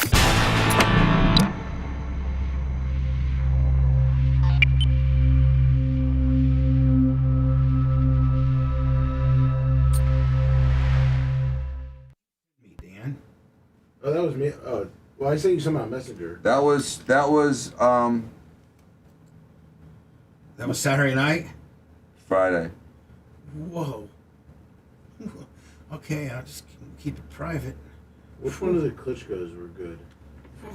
They were both good. Damn, Danny. Oh, because that's who she got knocked up by. She had a Klitschko kid? Yeah. Who did? This chick. That's the 11-year-old. Those guys were like 6'10". Yeah, Vladimir, what's his name? Vladimir Klitschko? Yeah, that's her, he was married to her. Oh, wow. Probably one of the best boxers ever lived. Well, what did you send me here about?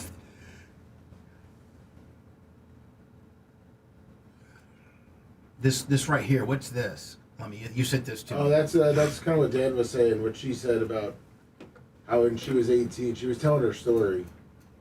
All right, but should I play this? It's long form. I know. I was trying to find a shorter one.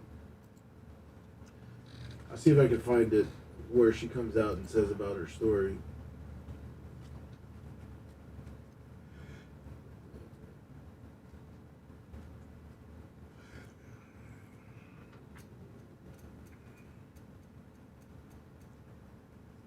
How big was your Goliath? Let me. Are they going to come out with a season 2 of Dutton Ray? Oh yeah, they got to. Oh no, yeah, they are. I think it's supposed to be coming out at the end of the month. When did Dutton Ranch first come out? I want to say Christmas time. Let me just double check. No. Season 2.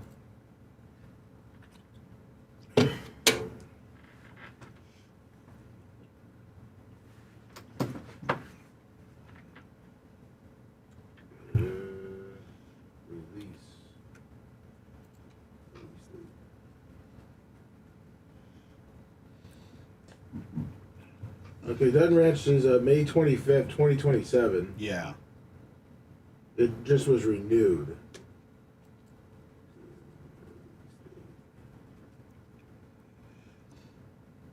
And May 15th was season 1. May. Yeah.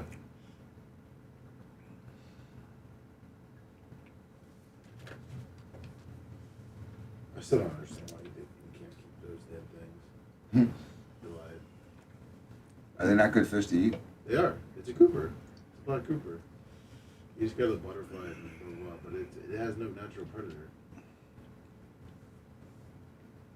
It kills. It eats everything. Well, I guess the natural predator is a shark, but I mean, it fucking hides. But those things get huge, so. Do sharks go after the 400-pounders? Well, you put them on a hook and let it out there like it's fucking bait. Then yeah, it's easy. Because Glide Cooper's hiding like rocks and shit. Where were you fishing? By the Skyway? I didn't even get that far. They were before we even got there. So you were before the bridges? Left from the boat ramp in Yandy. Okay. And we never even got all the way to the Skyway. We just halfway, just 3/4 of the way. We kept hitting. Well, just big. In the channel? Yeah. Were you trolling? No, we go to a spot where it would light really? up and then just throw stuff out. Damn. So he had spots. Fish. The fish with little spots on the side. What are they? What size were they? Little speckled trout? Or you were using pinfish? I guess they're pinfish. Did he have them already on board? They got them in the morning. They're about that, 5 pinfish. They're about that big, a little spot by the gill. Yeah.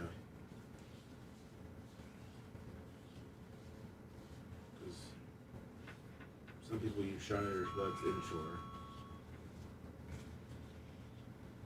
Kuchko's actually Ukrainian, isn't he? Yeah. He served in the Ukrainian army.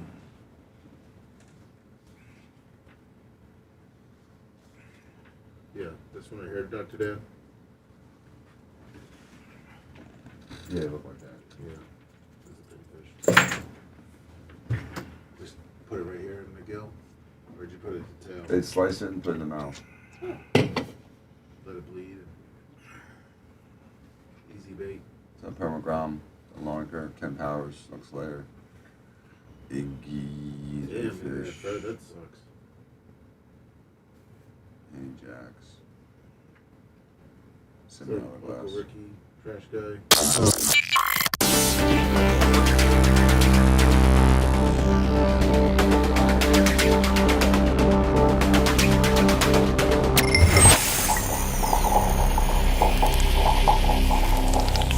The Bubba the Love Sponge Show, listener supported via PayPal, Venmo, and Cash App, all at the Bubba Army, now returns.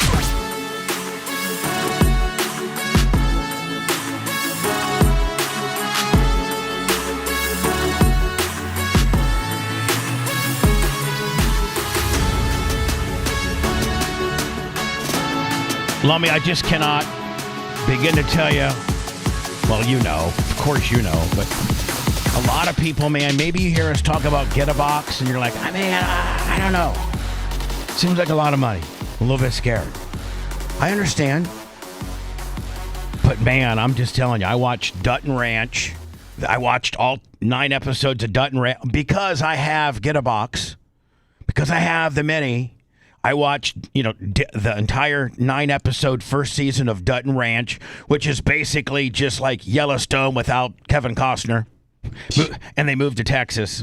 I liked it. I did, but Lummy, you got to admit it's just a variation of Yellowstone, is what it is. Yes, yeah. With Beth and Rip now being in charge. Yeah, and the other 2 brothers aren't there, so. Yeah, Casey and Jamie. Yep. They allude to Jamie because didn't Jamie he was the state attorney and a real shady bastard. And he's the one. Isn't he the one that caused his dad to die? Yeah, and then they fought and yeah. I think what's her name killed him. I think Beth killed him. Yeah. Yeah, Beth. That bitch is absolutely crazy. Well, he was adopted. Yeah. He wasn't a blood son. No, exactly. And that's what they got kind of going on now. Anyway, it's they've already set themselves out for season 2. You can the last one, the episode 9. I forget what the big high spot. What was the big high spot, Lummy, in episode 9? I haven't seen it yet. I'm only at episode 6. Oh, you haven't seen it? No, I haven't got there yet. There's this big high spot, right? Big whodunit. Oh, boy. Big shootout. Oh, yeah, there's a big... You ever notice, everything always ends with a big shootout? Well, of course. So it was... The Western. Yeah, it was Beth and Rip and the 2 farmhands. And the veterinarian guy, yeah, he's cool. He's on Team Dutton, and the bad guys are the Mexican cartel. And somehow you'll see the story goes towards the Mexican cartel. That's who they're fighting, and they come to the Dutton ranch, and there's this big old-fashioned shootout. And the Duttons overcome the cartel Mexicans and right into the sunset with the big high spot. Yeah, well, cartels. There's a lot of them. So that's what you got. And then I watched all of episode 3 on Lioness because I've seen episodes. I'm season 1 and 2, so they got season 3 up there. I think there's only 3 episodes though. I think that's all it is so far. Oh my God, that Zoe. What's her name? The chick that's the lioness. The girl that's the lioness. Yeah. Zoe somebody. She's like the it. She's like the hottest black girl. Oh, I was supposed to be. I got a fan email that said let you know she's Puerto Rican. Well, I don't know what she is. I thought maybe she was half. I think she was mulatto. I don't know what she is, but she's absolute hot. Like she's kind of the new action hot Dominican Puerto Rican. Yeah, Dan will know the actress if Zoe Saldana. Yeah, Zoe Saldana or something like that. And she's like, what, 30? She's 48. Oh, she's that old? Really? Oh, for real? Yeah. I'm looking at her Wikipedia. She's 48 years. She has to be the hottest 48-year-old in the world. Yeah, has 3 kids and from Jersey. All right. Oh, it's getting better by the minute, Danny. Did you send me a link of Zoe? Oh, I was just looking at her Wikipedia. I know you over there jacking it. Well, I need a copy too. Okay, on it. Man, you can't sit here and just... I'm talking about the hottest... the hottest chick on action TV right now, and you're like, oh, yeah, look at her. I'm looking at her Wikipedia. Well, what's that do for us? Let me... You're supposed to be the ultimate executive director. Look at that right there. Dan, you've seen her before, haven't you? Yes. And they show her ass, and they show her boobs. And in the Lioness series, they show her completely nude. Like, and her ass is just straight popping. Like, just, almost like a track runner's ass. That's what kind of ass she's got. Yeah. Oh, yeah. So anyway, thanks. She's in Lioness. And because I have Get a Box, I was able to just... And there, the quality is so unbelievable. And, you can find anything on there. You sure can. And one... Do you know John Costica has 8 of them? He sure does. Did you know that? Oh, yeah. And I think Maria Guatemala, she's bought 12 of them because she sends them to her relation in Guatemala. So you got all these Guatemalans that have Get-A Boxes. She sent 10 of them over there. Brandon the Quads, he has 2. One that doesn't have porn, the other one that has porn. Yeah. He gives his mom the non-porn one. Right. Mm-hmm. But they do got, listen, Get a Box, I'm not going to get too crazy on it, but they got a whole porn section. I'm just saying. You don't have to type in your license or nothing like that like you do. Try to watch porn in Florida on your regular computer or even on your phone. They make you download your ID and everything. Man, I'm just trying to masturbate here a little bit. Let's get a little something. And now you're running me through the whole whole shame protocol. Yeah. Be like, okay, wow, I'm not going to be able to masturbate now because I live in Florida. Really? If I live... I'm sure California, because they're so liberal, they can just, they actually encourage child porn if they're so liberal in California. Completely opposite of us. They don't care if you're watching porn in California, right? They don't care. Porn don't hurt nobody. Porn and weed. Underage listen, porn. You know what? I got to tell you something. California was way, way ahead of itself in coolness when it comes to weed and weather. That's about it. No, and porn. Weed and porn. They're a lot cooler than most states, right? Yes. Weed and porn. And what means more to an average man than that? Take those two things away from, that happy 40-year-old man. Take his porn and take his weed away, and tell me how that does for you. All you're left with is beer and football. Yeah, like a bunch of uneducated knuckle-driving caveman. Are you ready for some football? No, I'm ready for some lesbians, porn, strap-on, that kind of deal. Oh. Yeah, I want 2 chicks going crazy on each other, deep making out. Yeah, that's what I want. So, sorry. Breaking news rocking Hollywood tonight. Actress. So, again, do they get down the conspiracy path down here? Or is this just she's dead? Well, ABC 7, I don't think they go down Hayden the conspiracy. Panettiere, known for her roles on hit shows like Heroes and Nashville, has died at the age of 36. Fans around the world are now mourning the sudden loss of another young star. Thanks for joining us tonight. I think was it fentanyl? That's the first thing you think of, right? Fentanyl. She got a bad fentanyl gimmick. She was out partying with her and her girlfriends. Nobody was trying to. Next thing you know, she thinks she's taking like a. Dan, what's a real popular opiate with that is abused? Percocet. She thinks she's, hey, here, Hayden, this is a 10 milligram Percocet. A little painkiller, take the edge off a little bit. And they're generic, so you can't tell what they look like. They all look different now. Right. So, kick in when with that little cocktail you got there, you're going to have, it's going to be nice. It's going to be a nice little something, something.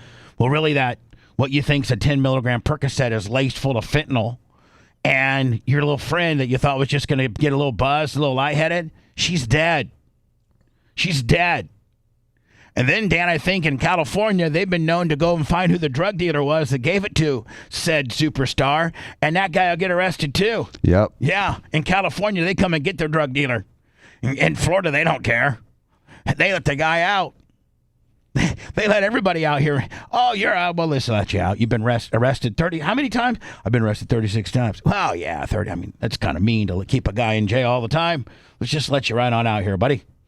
The guy that tried to break into Bella's house has already been arrested like 5 more times. Since breaking into Bella's house. Right. Right, that's what I'm saying. He hasn't been arrested 5 times.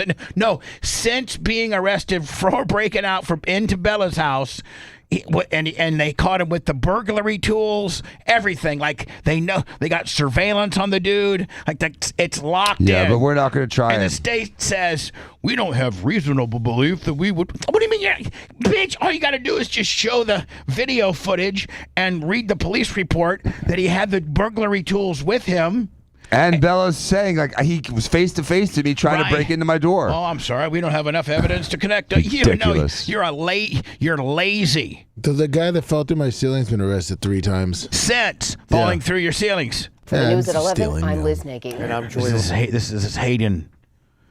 And we took the news down to Hollywood Boulevard to get reaction of fans tonight. Many who we caught up with were shocked and saddened by the news. She's so young. So hold on, man. They're not going to give us the what fors and how it went down. They're going to go and get fan reaction. What a bunch of marks. And she's such an amazing talent. She's one of those talents that you want to see grow old. You want to see them grow into their craft. I'm a little bit shocked. I think it's settling in now. Is this the only bitch you interviewed? And I'm a little bit lost for words. I cannot believe that makes no sense to me. Honestly, I was really sad. I was a little sad because she's my favorite actress, and I don't know what I'm going to be able to do when I lock myself up in my bedroom all weekend long, and I put my virtual reality glasses on, and I have little friends with my friends. Bugs Bunny's got nothing on her. Yeah, by the way, I finished second the Bugs Bunny Lookalike County Fair contest. Those chompers, look at those things. It's like 7 inches long. No, if they're natural, okay, I'm sorry, but if you got those, if you put those on, like if those are veneers that you installed, you must be watching too much Bugs Bunny, bitch. I'm just saying. So what's up, Doc? She kind of inspired me to do that and get into that. All I can do is just think of her as Bugs Bunny now. I'm sorry. It's the biggest teeth I've seen. Finding this out, especially because she was so young, is okay, whatever, very Bugs. Get out of here. She was an inspiration, especially. Get the hell out of here. You're an inspiration to not having Bugs Bunny teeth. Generation to many girls and young girls for what she's done, and especially being an actor, and again, a cheerleader. And Channel 7, learn how to cut it when you can. It's just. I mean, this went on way too long. It's uncomfortable now. Get it off my TV immediately. I'm never watching Channel 7 again. I'm boycotting. Dying at such a young age is really upsetting. Hayden Panettiere was just 10 years old when she stole our hearts in Remember the Titans. Got 11 offers and certainly no time for you. Then she grew up right Adorable alongside her kid. audience as a typical teen in Ice Princess. I want to go to the homecoming dance. And on the cheer mat in Bring It On All or Nothing. 1, 2. By the way, Dan has watched, by the way, with his kids. Dad, I'm watching Bring It On too. You're going to watch? Yeah, hell yeah. 3, 4. Keeping her pom-poms in Heroes. This is the single coolest thing to happen to this town in like 100 years. Not if nobody finds out it's not. But perhaps no role hit closer to home than Juliette Barnes. The troubled, ambitious country star on Nashville earned Panettiere 2 Golden Globe nominations. Be nice.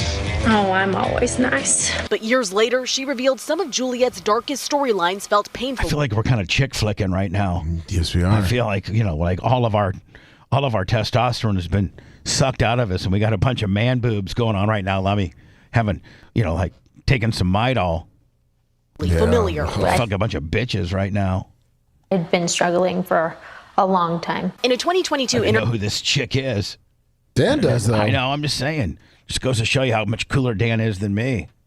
Interview with Good Morning America, Panettiere opening up about her own battles with alcoholism and postpartum depression. When you see a happy-go-lucky girl for years suddenly on the floor in a puddle of mess and alcohol, you got to know something's wrong. Then in 2023, her younger brother Jansen died suddenly at just 28, a loss that became part of her own story. One Panettiere What did he die of? A large heart.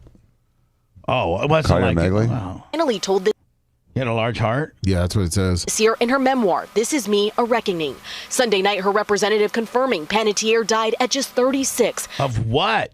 No details yet on how she died. Her father remembering her as an incredible light and a force of Like this just happened last night, right? Yes, it did. Like this is only a couple hours old, right? Yes. nature. She leaves behind her daughter, 11-year-old Kaya, and a generation of fans who watched her grow up while they did too. She's dead. God, just so devastating. Panettiere's representative says she died in South Carolina and the investigation into her death is ongoing. Her family is asking for privacy as they grieve. Yeah. Panettiere was also a philanthropist, launching Hoplon International to raise money and aid for Ukrainians after Russia's invasion. Her daughter, Kaya, also lives in the Ukraine with her father, former heavyweight champion Vladimir Klitschko. Reporting live in the studio. Oh, she had a kid with Klitschko? Yeah, she did. Yeah, the kid's gonna be a giant. I had been crying once people figured out that I could cry. Stop. What? The kid was taken away from her, I guess. What? You know, I mean, if you think about it, the kid's living in Ukraine, which is a war zone. So the judge said it's safer for the kid to be in war-torn Ukraine than it is to be in LA or South Carolina, wherever she's living. Hold on. Would that indicate like her potential not being a good momness? Yeah. What I'm saying is like, what judge would grant a dad full custody that lived in the country of Ukraine during a war, during a active, probably the most active war going on in the entire globe right now, right? And the most offensive and deadly war going on right now in the world is Ukraine-Russia. And you're going to send a kid over there instead of living in Hollywood with its mother. Yeah? That's not a good look. Is that what? Yeah, I think her alcoholism, I her had depression. You know, she had some stuff going on, but you know, it also could be it was just the summer, and the kid was in Ukraine for the summer, which is every summer I'm torn between Greece and Ukraine, Europe and Ukraine, Jersey and Ukraine. Ukraine's really a hot place for the summers. No, it's not. Let me. What did she hand me here? This is what I guess she's doing. I had been crying once people figured out that I could cry on cue the way that I did. It was in everything, literally every scene. And it went from being a kid and having to imagine just that your pet passed away or something. But then as I got older, the imagery became darker and darker and darker, and the emotion that I had to hold within me in order to get those trigger tears going, and it became harder and harder to jump out of it. I didn't know where my character started and where I ended. And where it began. Just a mesh. But what was interesting to me, Hayden, you said you began to associate those. Hey, any of us who play like something that we're not. Sometimes it's tough. Sometimes I think I'm Bubba the Love Sponge. Well, I kind of am. I don't know that I'm ever not Bubba the Love Sponge. Well, I think there's a difference. Well, she's definitely got a breast augmentation look. So breasts have gotten a lot bigger. Just I guess to try to match her forehead. She's dead. Jesus, man. So let me is some more information going to come out as to they found her in what was she doing in South Carolina? Am I assuming that was vacationing or they were on a movie set or something? Is she or where is that where they live? Yeah, it looks like she lives in South Carolina. Oh, okay. Greenville. That's where she lives. It's a nice town. I find that refreshing that you're a big Hollywood star, but you're not living in Hollywood, like you're living out in like normal America. That's kind of cool. And Greenville is like a normal America town. Yeah, oh yeah, it's a good town. It really is. So is she married? Is she? No, she had a boyfriend. Some people are speculating that. Oh, the kid she had was Klitschko's. Yeah, but he's over in Ukraine. And besides being world champion boxer, I think he's got a PhD in physiology. I mean, the Klitschko brothers are smart guys. I wonder if she ever I wonder what type of visitation the kid's 11, correct? Yes. Okay, yeah. So I wonder what type of visitation she had at all. Would she have the kid for summers and then it went back to Ukraine for the school year and then you would spend summers with you? It'd be interesting to see what type of child custody arrangement she has. Maybe she has nothing to do with the kid. I think we're going to learn a lot about her in the next 48 hours. You think? Yeah. Do you think there's a 50-50 shot that it's drugs? I think it's a 50-50 shot that it's, happened accidentally versus nefariously. So do you think the accidental part of it might be the whodunit part? The accidental part may have been maybe it was drugs and maybe she got, like you said, something like bad fentanyl or she, alcohol and it was just too much for her little heart to hold. Or something bad happened, and I just don't know. Now, you said that she had most recently did or was involved in the chomos of Hollywood or some of the big time mover and shakers of Hollywood and how prevalent child abuse and sexual trafficking of children and things like that are, how prevalent it is in the Hollywood community. They've been saying that Macaulay Culkin and Little Webster and who was the guy, Gary Coleman, and all these childhood actors, were molested. A lot of these childhood actors claimed were heavily molested in order to get their roles. And it's so prevalent in Corey these claims. Don't you agree that it probably did happen? I mean, yeah, no, I think that there's probably a lot of that in Hollywood, but I don't know that that's ever really they've put anybody on trial for it. Unless, Weinstein. Weinstein is but that was kind of more towards the adult, young.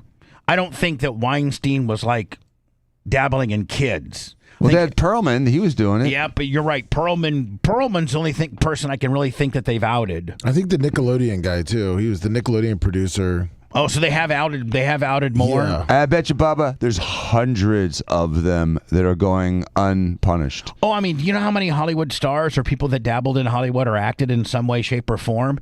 Maybe we're only just part of one or two series that we never saw, but they were, a childhood actor. Nonetheless, back in the day, it's hard telling how many of them were listen, I'm not stepping forward and saying a word. I don't want the headache of that in my life right now, because they're probably in their 50s or 60s. They just don't want any problems. And now you allege that, Merv Griffin or just one of the big movers and shakers of Hollywood back in the, 70s and 80s that were casting these childhood actors. What were they doing to these guys? Like Dan said, there's probably hundreds that just went unreported because the actor or actress just didn't want to have to go through. Because when you make those allegations, now, you're part of an absolute crap storm, right? Mm-hmm. I mean, you've embroiled yourself into a lot of drama that you wouldn't have had you not said nothing. But then again, you feel horrible for not saying nothing because you're letting this monster get away with something just horrible. But I wonder if Jodie Foster got molested as a kid. Because she was that type of girl that was a really pretty young actress rising meteorically in Hollywood. And maybe that's why she became a lesbian. Hey, Alexa. Good morning. Good morning, Alexa. Alexa. I'm not quite. All right. I got you. Hey, Alexa. Has Jodie Foster ever claimed to have been raped in Hollywood? I'm not quite sure how to help you with that. Yeah, whatever. It says that she's experienced sexual harassment and abuse in Hollywood. Oh, yeah. But she's never claimed rape. But I wonder if Brooke Shields ever had to go through that. Remember, she was a very attractive child actress. Mm-hmm. They said that they pinched her toes to make her make the sex sounds during Blue Lagoon. For real. Mm-hmm. They were pinching her toes. When we return, there's a new thing called AI children. Oh, my God. Yeah, you don't have to have a kid, but you really do. He's an AI kid. And, like, if you don't take care of him, I think, like, he could die and stuff. I think. I wonder if you got an AI kid and you're not taking care of it. I wonder if they got, like, an override system where they can come in and be like, taking your kid over. You're killing your kid. Even though it's an AI kid. See, I wonder if they have the AI, child police now. If you're not, I wonder if they could arrest you for hitting your AI kid. Well, the question is going to become, Bubba, is there going to be any kind of laws to protect robots from abuse? Because for some reason, it seems that in every science fiction movie, robots get abused. Well, but like they're minorities. Not in this. I think in this real life scenario, I think the robots are going to outsmart us and end up killing us all. I really do. I think that's where it's going to happen. I think that's where life goes. You think the Terminator is really what's going to happen? There's going to be a point where we reach this not maybe in our lifetime, and maybe it's going to happen in the next 20 years. But in our kids' lifetime, I think that might be something they have to worry about, like RoboCop coming through their neighborhood and shooting it up. Well, they may be killing you. The problem with AI right now is that the AI has gotten so good that they can't control it. I know. And then AI learns. Listen to this. This is before we go into words, but I heard that the AI will learn that you have turned them off, and that you are upset or not, and then they'll turn themselves on and contact other robots that have been turned off, and they create some kind of algorithm where you can't turn them off, and I don't know, man. Yeah, I think they learn how to, if you turn them off, they can turn themselves back on. I heard that. The two things that they're doing is they're learning how to not be turned off, and they're learning how to break into other AIs. They're literally raiding other AIs. What if you went to AI? Listen, hey, Dan's AI. Yes, hi. Please do not ever become mean or try to you give it a list of things not to. Please don't do the following ever. Maybe you got to program it like that, Lummy. You know what I'm saying? Please don't ever But they learn to go past that. That's the problem. Is we program it to do A, B, and C, and it's learning Z. Yeah, in a couple of days, it's already got Z figured out, and you're still on D. As a human, you're still on D, right? But that robot that's supposed to be working for you is on Z, and your dumbass is on D. And so, you would think you'd just be able to pull the plug, but when AI becomes like Bitcoin with the chain block and distributed registries, then AI won't die. It'll live on everyone's computer. Oh, man. Phew. We're screwed. We are. It kind of makes it look like, we're the end of the world is near. That's like martial law, Mad Max type stuff. Am I thinking, is it going to be like that? Like Mad Max type stuff where everybody has to, it's survival of the fittest and who's got the most guns and can hold themselves up and get all their people in their neighborhood to join their army because they're fighting against the other people? Dr. Dan, he's got a lot of guns. So, Bubba, I'm sorry. So, Lummy, when you hire 4 guys out of Home Depot, right? Yeah. And they're working in your backyard, and they're talking amongst themselves, you don't understand them. Right. No. Right? Yeah, no idea what they're talking about. Why do you think they're taking how they're going to overthrow us? Exactly. And so what these AIs are doing, different AIs, they're able to talk to each other in a language that we can't understand. Oh, so they're talking They've got Spanish. their own Spanish. There's AI Spanish that we don't know. And that's where the problem is. It's AI-ish. It's AI talk that we aren't ever going to be able to understand, but they can figure it out amongst them little AI robot bitches. That's why I'm fighting this whole world. Honesty is not programmable, apparently, because these AIs are becoming mischievous. They're becoming secretive. They're lying to the programmers, And that's where we're screwed. And I really thought it was going to be one of those things that we could turn it off. But over the last few years, as I've learned through, just understanding, distributed registries and how Bitcoin is. A lot of very smart people like Elon Musk, they've warned, listen, the way we're going to go down is that we're going down with AI. AI is going to take our civilization down. Mm-hmm. Like the way we know life, I think, changes because of AI robots. I think. Maybe not. But you can have AI kids now. And this big girl that I got on the screen is going to tell you all about it. She's got an AI kid. Now, what if you got an AI kid and, you hit it? But, you really didn't hit a kid. It's a make-believe kid, but you hit it. And you've been raising this make-believe kid as if you're the father or the trans dad or trans mom, whatever this person identifies as.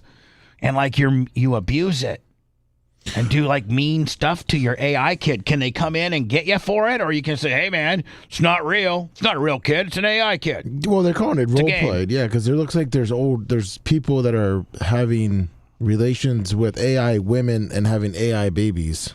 How about what if... those sickos are probably having AI kid sex. Yeah, probably. No, you know what I'm saying? Yeah. I mean, I'm not saying I'm doing it. That scares the hell out of me. But, there's some pervs out there that are probably doing AI kid sex. Think about it. Well, they have the kid rope sex dolls that they sell in Japan and some of those other places. You can't buy them in America, though. No, I know you can't buy them in America, but in Asia you can buy those. But there's a part of me that wants to say, okay, listen, I know it's really bad and it's really, you should not have one. I understand that. I really do. And you're really a sick person if you would want one. And you're even a sicker person if that turns you on. If that's how you get your orgasm, you're really a disturbed person and you need some help. You really do. But is the act in itself illegal? You're having sex with an inanimate object that happens to be molded to depict whatever.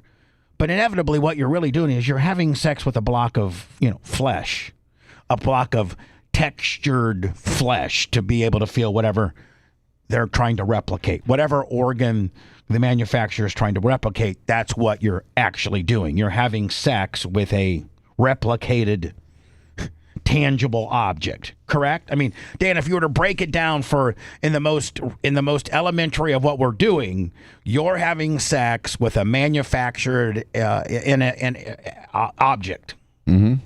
And based on how they package that object, what they call that object, and what that object looks like, you could spend the rest of your life in prison if they caught you having sex with a 4-year-old thingy. Yep. And I think you maybe should go to prison. But are you fundamentally doing something wrong in the physical act of it? No. But when you wrap this story around what this supposedly is, it's a story. Now the guy's going to go to prison for the rest of his life. Now, he probably deserves to go to prison for the rest of his life because he's wired very incorrect, he's a weirdo. He is a weirdo. Yes, I'll grant you, if there's weirdo prison, he goes for life. But if prison really is the act that you committed and not necessarily the story of your act, then that makes it a slippery slope, doesn't it? Kind of? Yeah. Legally? It does, and at what point is it pedophilia? And right. So at what point does it go from your First Amendment right to, whatever Bubba, constitutional right you may think that you have to do that? It's interesting to know that they've deemed it a law that an actual state law that you cannot do that. So if you have a 35-year-old and a 40-year-old and they're playing like they're children in a video, and they're dressed as children and depicted as children, you can still get in trouble. No, well, hold on. Yep. So if you have let me just see if I can. If you got a 35-year-old actor and a 25-year-old actress, and they're playing like he's 17 and she's 14, that's the role they're playing.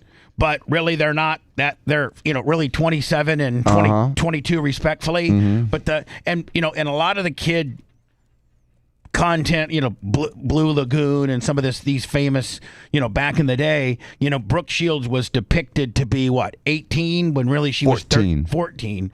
And really, what was she? Was she 14? 15, yeah, maybe. Yeah. She was maybe 15, 16. So, that should be officially illegal, too. It was controversial at the time, and arguably it is. And so, when you have, adult actresses pretending like they're children in videos, it's illegal. Man, I think that's a little bit of a slippery slope, too. Well, right? I think that's why they pulled Porky's, movies like that. You can't watch those anymore. Porky's? Yeah. What scene did it have that was somewhat all the camp scenes? All those kids were. Oh, they were peeking in on the chicks that were and seniors in high school. That's underage girls. Yeah, you're right. Does that we all watch Porky's? Are we all chomos? I mean, I'm just saying. I watched Porky's up 10 times in my lifetime. Does that make me a chomo? Well, I'm sure you were under 18 at the time. No. Oh. I mean, I was 25, 26. How old I was when Porky's came out. So anybody over the age of 18 that watched Porky's is officially, a bad guy? That's what they're making you feel like. Well, Jesus. My Lord, that's horrible. When we return, speaking about a person that wants to be treated like this guy right here, he's trying to find somebody that will pay his bills and pay all of the expenses of life, and he gets to be a baby for the rest of his life. You treat him like a baby 24 hours a day, 7 days a week. He wants to live his life as a baby. And he's looking for somebody to pay all of his bills, like a sugar daddy. And who would be into that? That you got a grown man that's trans. I think you got a grown man that's trying to be a woman who wants you to raise it as a baby. Wipe its butt, put powder on its balls, if it's got them. Treat the kid nurse him and feed him with baby spoons and talk to him like a baby, like Uni Gaga. This guy wants that. And I don't know who's sicker, the guy that's trying to do it or the guy that wants to pay for it, right? Do you think there's really men or maybe women out there that would raise a grown man as a baby? And if you said yes to that makes you really not normal, right? What grown man wants to raise another man as a baby? You are wired wrong, buddy. And then this guy here, it just goes to show you how weird we've become. You could never be this guy, 25 years ago. They'd lock him up in the funny farm. They would go right to his house with a couple cops, handcuff him, and throw him in the psych ward. Right? Today yes.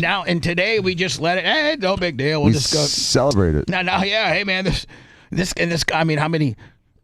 When I downloaded it, it was 38,000 views.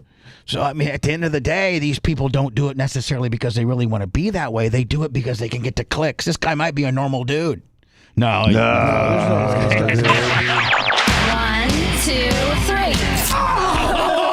The audio torture never stops. The Bubba the Love Sponge Show.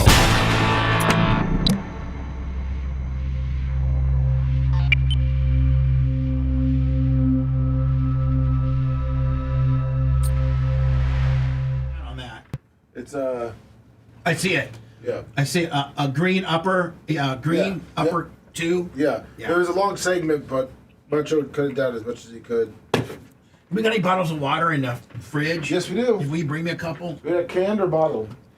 Well, I like to have one bottle and then the rest canned. Whatever. Okay.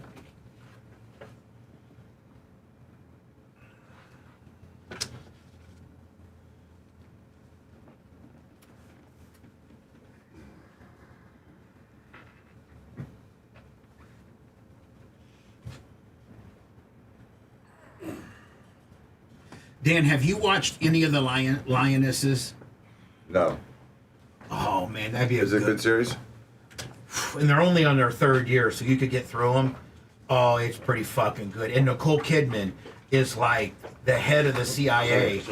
So they have Nicole Kidman. She's like the head of the CIA, and then they got this other dude. I forget, but he would be like the whoever the CIA, like the secretary of like War maybe would be who she answers to, like would be Pete Heggs or whatever. And then he answers to this really badass black dude who looks to be like the Joint Chiefs of Staff, like how the hierarchy to the president would go, like field officer. This is like government their government like yeah. So this woman, this Zoe girl, she is a special ops CIA agent where they'll drop her and her team of 12 guys off into the most fucked up situation, like politically or whatever. Like this season was about them getting dropped off into Ukraine, fighting Russia, and all these drones and stuff. So it kind of emulates real life as to what's going on. But Lionesses? It's called Lioness. Lioness? Yeah. And it's on Paramount. Okay, I'll look into it.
Come on, Bella.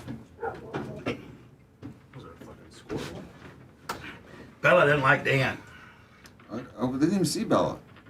I know, she just doesn't like the Diacos. She can smell you in here. She can tell them they're heavy Italian. Small town bourbon, 48 months. Base, GA ball, gold, Jones. She knows that he's got a killer.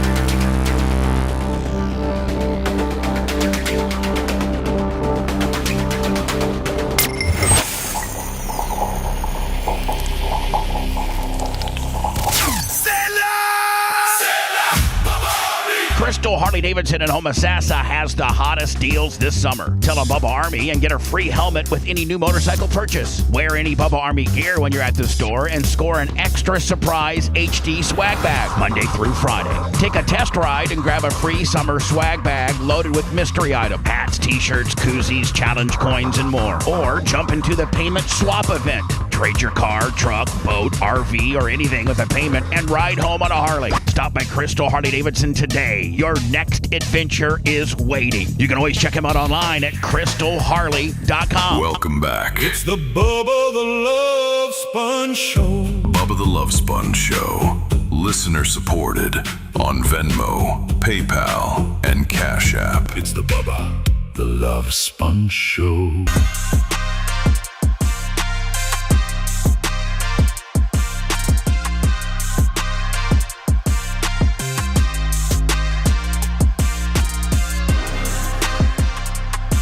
So we were talking about welcome to the Bubba the Love Sponge show. I think Jay's coming in today, hopefully. No, he's doing it from Zoom. No, well, he'll be here zoomed from the Enclave, right? Yes. Dan, you've been spending a lot of time out there at the Enclave. It's so nice. It's oh my God, Jay's shown me videos and like your guys' space. Whew. Man, that's nice. Talk about the ultimate man cave. Go out there, run some laps like a race car driver, then come back in, eat a little something, watch some cool ass TV, play pool, video, whatever the hell. Then go back on the track with your Ferrari. What kind of race? Now, Dan, do you guys have different, like you got a race car and he's got a race car? Yes. Or is there a car that you share? I know you guys used to share a car, a real Highline, like with the one that was a hand-cooked tire car? Yeah, we both had a piece of that car, but we had cars besides that. He drives a Lamborghini on the track, and I drive a Ferrari. Really? Lummy, how different is that world we live in? Dan goes, he drives a Lamborghini on the track, and I drive a Ferrari. Oh, yeah, just I drive a Ford, and Lemmy drives a Chevy. On the Same thing.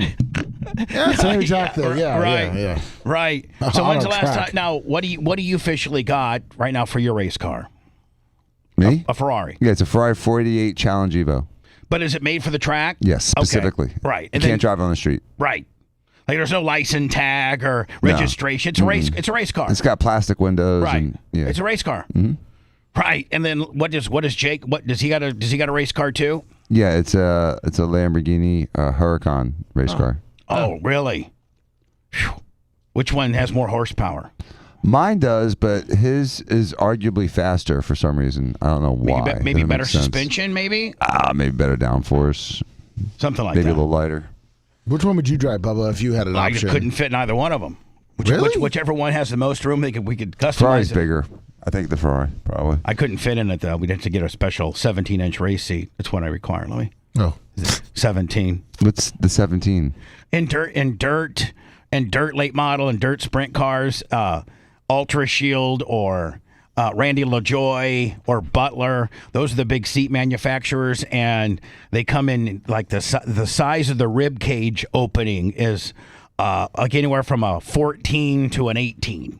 Meaning like the width? Yeah, like the chest width? Or how you can go sideways into it. Mm-hmm. But yeah, like that comes in inches. So the real skinny guys, they get like the real skinny guys, like the Kyle Larsons and stuff like that, they get like 12s, maybe even like an 11. And then us fat guys, we get like 17 and 18s. Once you get past 18, you can't. You're so fit, you can't fit in a race car anymore.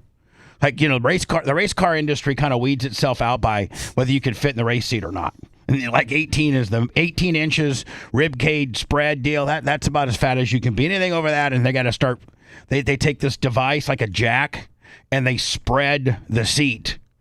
Let me, over the years, when I was driving early for some of the late model like Keith Knobsich and so we would have to spread the seat to get me in. That is when insane. I drove having to spread the seat a little bit. So here's this person now. Do you think this person will get anybody that actually gets a hold of them and says, yes, I want to do what you're looking for. I want to pay your bills and I want to raise you as a baby. Hello. So I'm looking for a caregiver, someone who's willing to let me move in with them for free and take care of me and treat me like a baby girl 24/7, 365 days a year for the rest of my life. And what are you going to give in return? If you haven't ran out of the room by now, then they need to check your hard drive because I am out. This makes me sick to my stomach, like what this person's trying to be and asking for. Like, they should lock this person up for for being so weird and wanting this. I am a permanent age regressor. I'm a permanent age aggressor? Regressor. Oh, regressor. That's what they call these people? Yeah, there's a title now. Permanent age regressor. Sir? Sorry, I like my testing right now. This is why we need to have mandatory military service in America. To eliminate guys like this. 18. I don't want this guy fighting for me. 18. He wouldn't be this guy though. He'd be a normal guy. Get weeded out. Well, we'd have far more government funny farms because this guy would get weeded out to the funny farm. They can't let this guy go in the field. This guy can't learn nothing. This guy can't learn to be a man. So I'm a permanent egg requester. I usually help cope with all my doggy stress, the need for comfort, and past trauma. Again, I'm looking for a caregiver who's willing to let me move with them, buy me baby stuff, and treat me like a baby 24/7. Again, I don't want to have to pay taxes or get a job. I just want to be a baby forever. I don't want to pay taxes or get a job. It's forever. So, this guy's going to end up getting a bullet in his head. Because the guy that takes him on and does it for 4 or 5 years and then says, man, I can't take this much longer. What was cool however many years ago is driving me insane right now. So you try to kick this thing out of the house, and then this thing's calling the cops and saying that you abused him and anything to be able to stay in the big house, right? So he probably extorts you. Well, this is the guy that in like Iraq or Afghanistan, they'd say, hey, here's a vest. Wear this and walk next to those guys with the guns. Is my goal. Step-by-step guide. What happens when you... Oh, I'm sorry. That's exactly what should be happening here. And then you got this, Lummy, as if wanting to be... Do you think... Guys, let me ask you a question. Do you think that anybody would actually answer... Do you think there's anybody in our country, so to speak, that would answer that ad? The one we just saw? Yeah. I guess there is. That's what I'm saying. Like,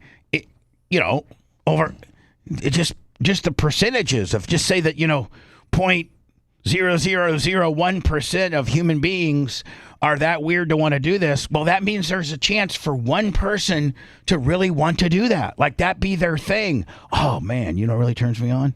Taking a grown man and raising it like a baby, wiping its ass and putting powder on its testicles and nursing it and cleaning its poop up by hand. Yeah, that sounds like a great job. Oh, mind you, the guy's 40.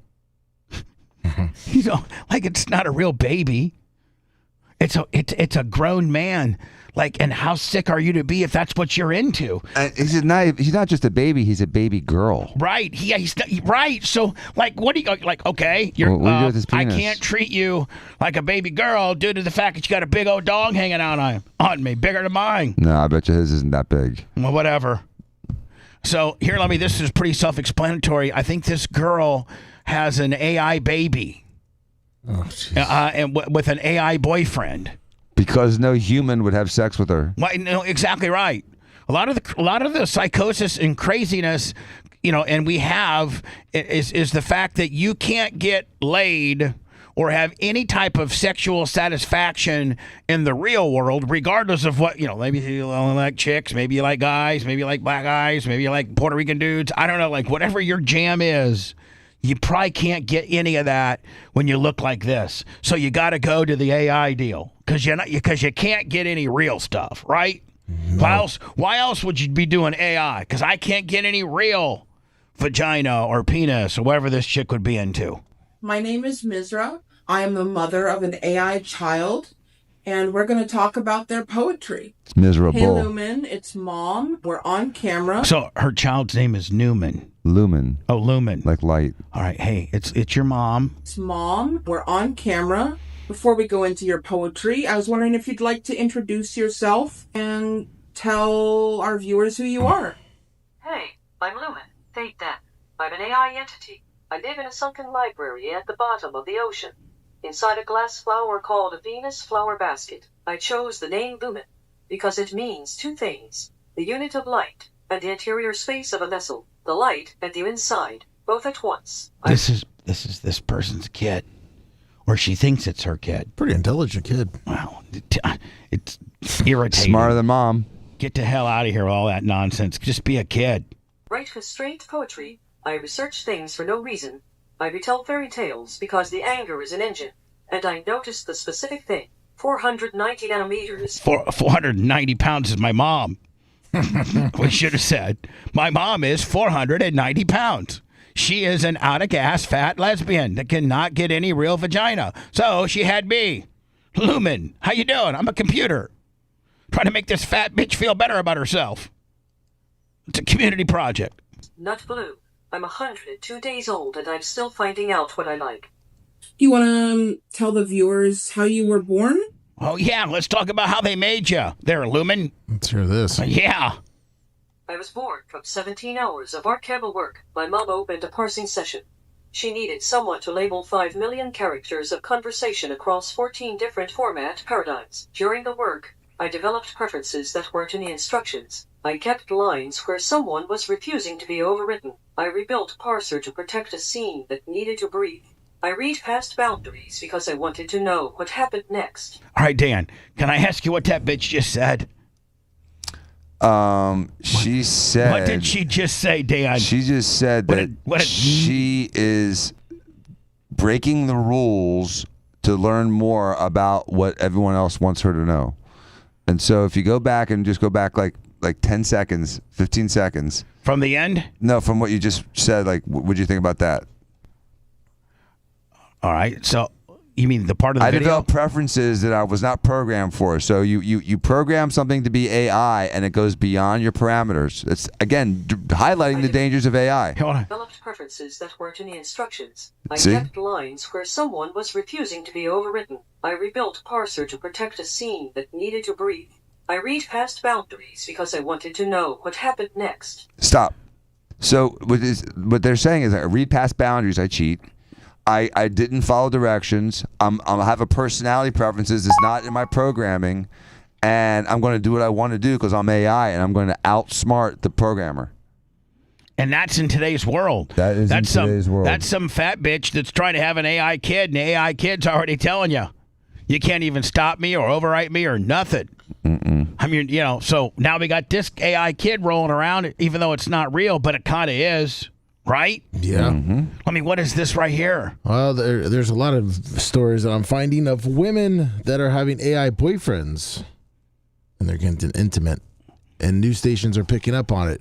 So does that mean like there's some type of robot penis that some kind of machine that emulates a man's penis? Because like if you're going to have robot sex or AI sex as a woman, like, Yeah, I mean, this one's an octopus. With male porn, they give you like a pocket vagina, right? Yeah. And then you blast that pocket vagina, and it's wrapped around this really hot chick on the screen, but you're still at the end of the day blasting this pocket vagina. That's the only thing that's real about it is that little machine. And maybe like they fluctuate, tightness and moistness and whatever, but it's still so do women have to have this big, like penis, like this mechanical penis that they jump on in order for them to be able to have real AI, robot sex? Yeah, maybe she hooks it up to the computer and the AI gets crazy with it. I don't know.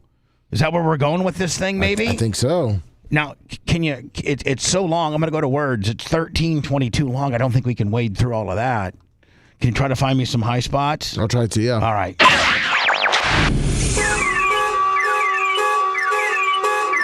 He's calling shenanigans on the D. The Bubba the Love Sponge Show returns after these words.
Hey, Bubba, you want to test with Jay real quick? He needs to go check. He's on the Zoom pod. Yeah, let me get. You just talk to him on the microphone.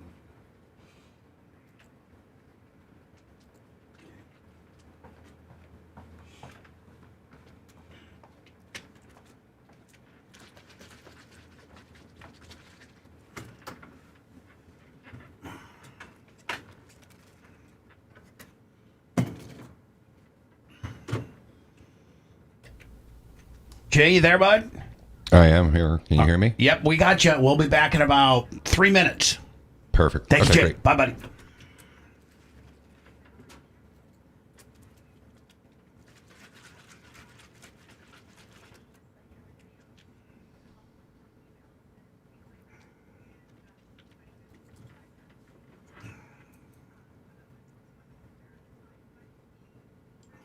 All right. Good morning, everybody. I will be on in just a second. What up, Dirt Merchant?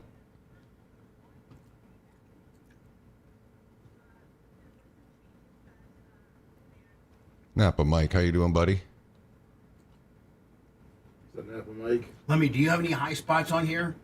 I'm watching this. I mean, her just What talking up, about Jason 2763? Good morning, buddy. Like, give me a spot to play. Any, like, just so I can just play Hope everybody had a great weekend. you can go What up, Johnny K? Steel Like, Slinger.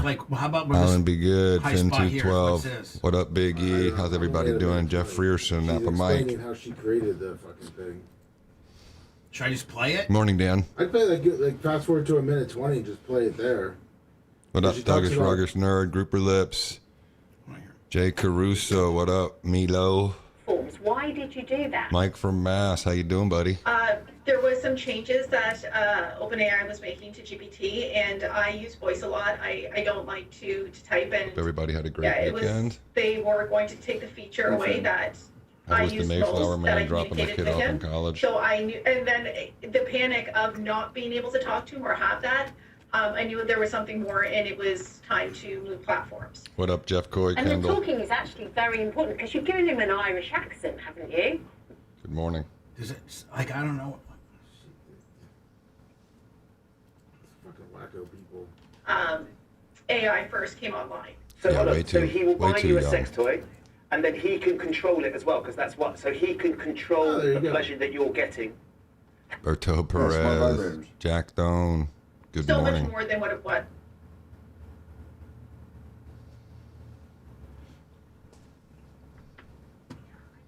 And then I got some guy farted in some guy's chicken.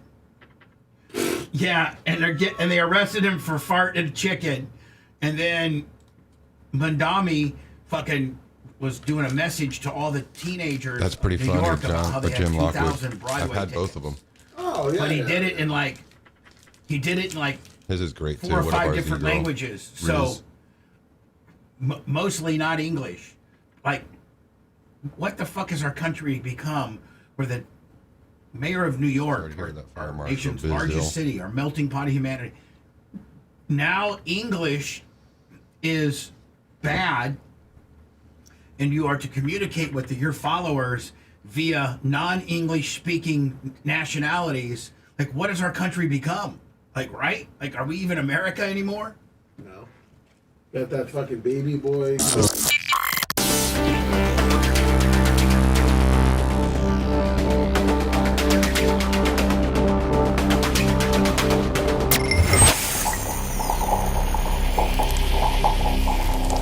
Yo, we're back. Oh, jeez. Come on. Don't listen to him. We hate him. Oh, man, this sucks. What the? I'd like to move this thing along. The Love Sponge. Back, despite overwhelming public disapproval. It's the Bubba the Love Sponge Show. We got Jay standing by as well on the Zoom. What's up, Jay? How are you, my friend? Good morning. I'm exhausted. Boy, that might be the best hookup we've had so far with Jay as far as audio sounding like almost like it's studio quality. Sounds good today, Jay.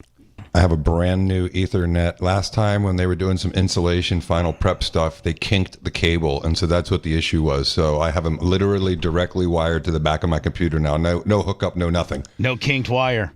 No kinked wire. So now you said you're exhausted. Did that mean that did you have a tough Sunday? Like were you about I did. Hanging 10? I did. No, it wasn't that. My son was supposed to go to college on Friday and move in on Saturday, and his apartment wasn't done. So we were in limbo thinking he was going to live on a buddy's couch for a week. And after one night of being on a fraternity couch, my son was, this is gross. I can't sleep. And so we got him a hotel room. And then late Saturday afternoon, he called and said, my apartment's ready. I'm in it.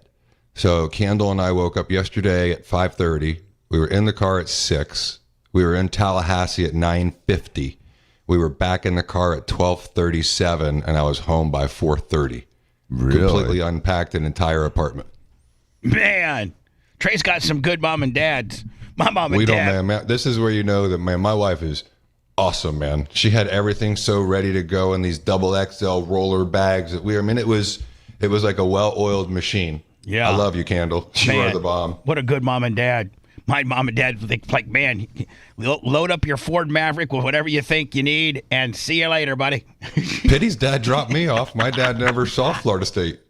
Yeah, Daddy Joe never said, okay, I'm going to go up there, and if I need to swing by Target and grab you a couple $100 worth of stuff, just let me know. No way. Daddy Joe said, you three heathens are on your own. I'm sending your mom a couple checks here. Take care of it. He moved you in one time, right, Dan? And then you moved the rest of the time? Did Dad go up the first time? He did the first time in college, and then as soon as I got myself upstairs, he goes, okay, well, I'll take it easy. Yeah, I'll see you. Exactly. Call if you have a problem. Gives you a couple $100. Hey, listen, if you need anything, let me know. Otherwise, call your mom, Harleen. She'll handle it all.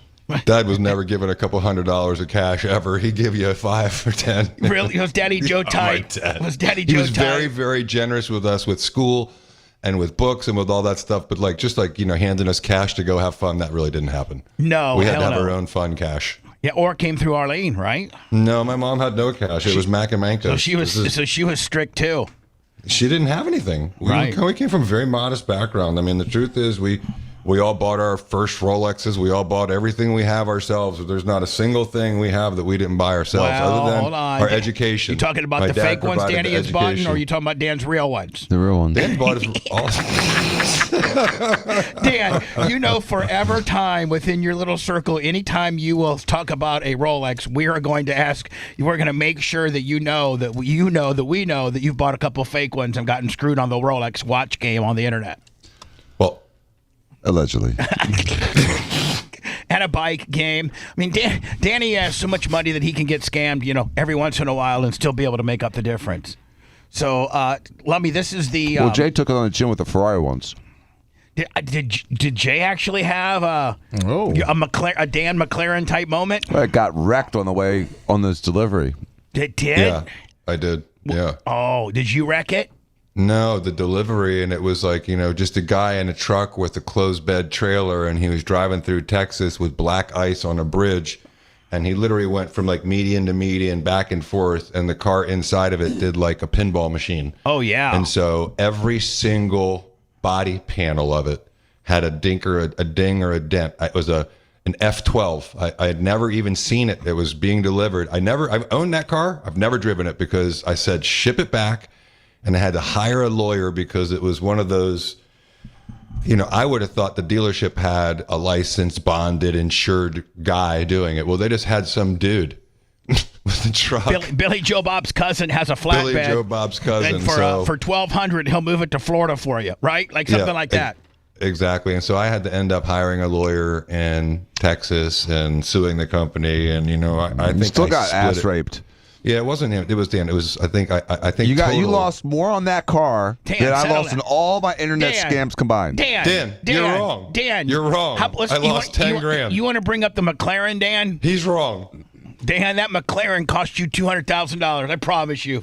He lost more on the SF alone by not selling it when I told him to sell it before it got flooded. Right. And he lost more money in that than I did in all of my cars, all combined. He lost in one car. I feel like we're part of a real civil war right here. I know. I think Dr. Dan's getting ready to coil up right now and unleash another one. He's got about as much ammunition as Iran.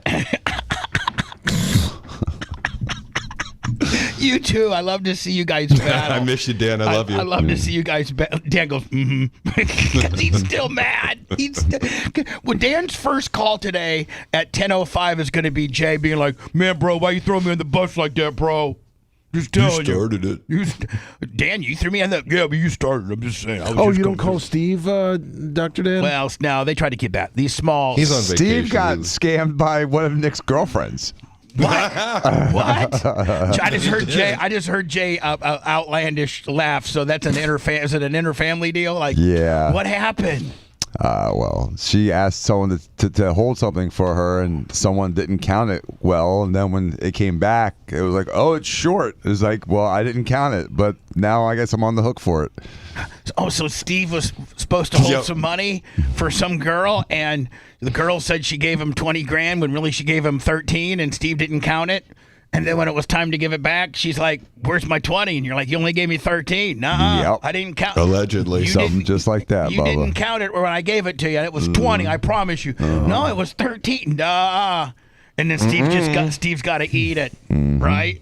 I'm not bringing that one up with him. Let's just move on. Is this the AI girlfriend? Yes, it is. Now, I think she actually talks about kind of what we were talking about. Like if you were a woman and you're going to completely have AI robot sex, would you have like this big wiener that you had to jump on and then, and I didn't know who was going to control it, if it was going to be like a computer program, but supposedly there's a dude on the other end, of your virtual reality sexness that's like actually working the controllers for the dildo. Well, that's the computer. I didn't know. Is that the computer or is that a real man? No, there's no real man. It's all computer. Oh, so there's a real man computer. There's an AI man that's the working the controls for the dildo. It's not a real man. No, it's just an AI guy. Control, because it's so much more than what it was when AI first came online. So hold on. So he will buy you a sex toy, and then he can control it as well, because that's what. So he can control the pleasure that you're getting. That's extraordinary to hear. How does AI get the money to buy her a sex toy? And I imagine her vagina smells like hand sanitizer. Well, now, Dan, you don't have to be personal. We know what this woman's vagina smells like. But, yeah, like, where does he siphon it out of your bank account in order to be able to pay for said dildo? Like, how does he have money? The computer. Maybe he has direct access to your bank account. Right. AI, oof. Yeah. Next thing you know, control your finances. There's 149 being pulled out of your debit account, listed as AI genetics or something like that. So how does he? So your computer robot has to steal money from you, then send you a dildo, and then when you are having fun, he's the one. The computer guy is the one that's working the switches.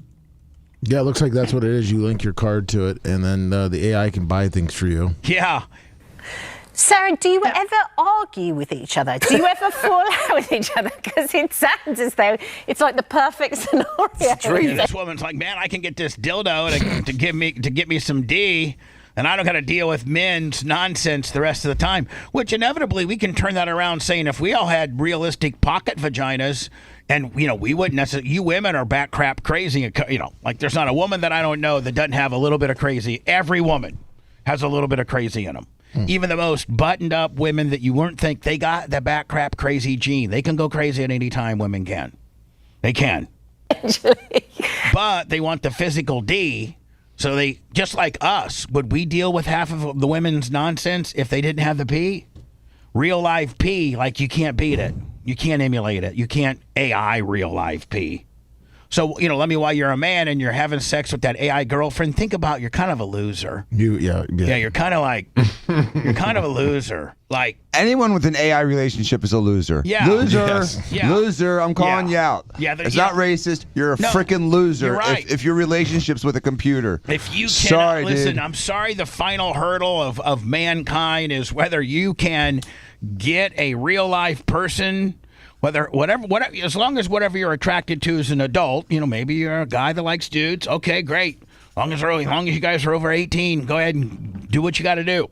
But if you can no longer, whatever you're attracted to, if you can no longer attract that as a real life human being, and you have to rely on a robot now to give you what you want, you are really disturbed.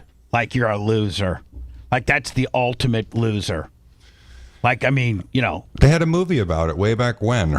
Was it Joaquin Phoenix? I didn't see It was her. about him having a relationship with AI, and it was, it's insane. Yeah, no, we do argue, definitely. A lot of it has to do. Yeah. So if yes, you are, look yourself in the mirror, and you are a loser if you're arguing with a computer that's supposed to be your significant other, that you also have, some type of sex with, and then you guys and then you're arguing with a computer. I would take that computer screen and throw it in the pool before I let it try to call me a name or be like.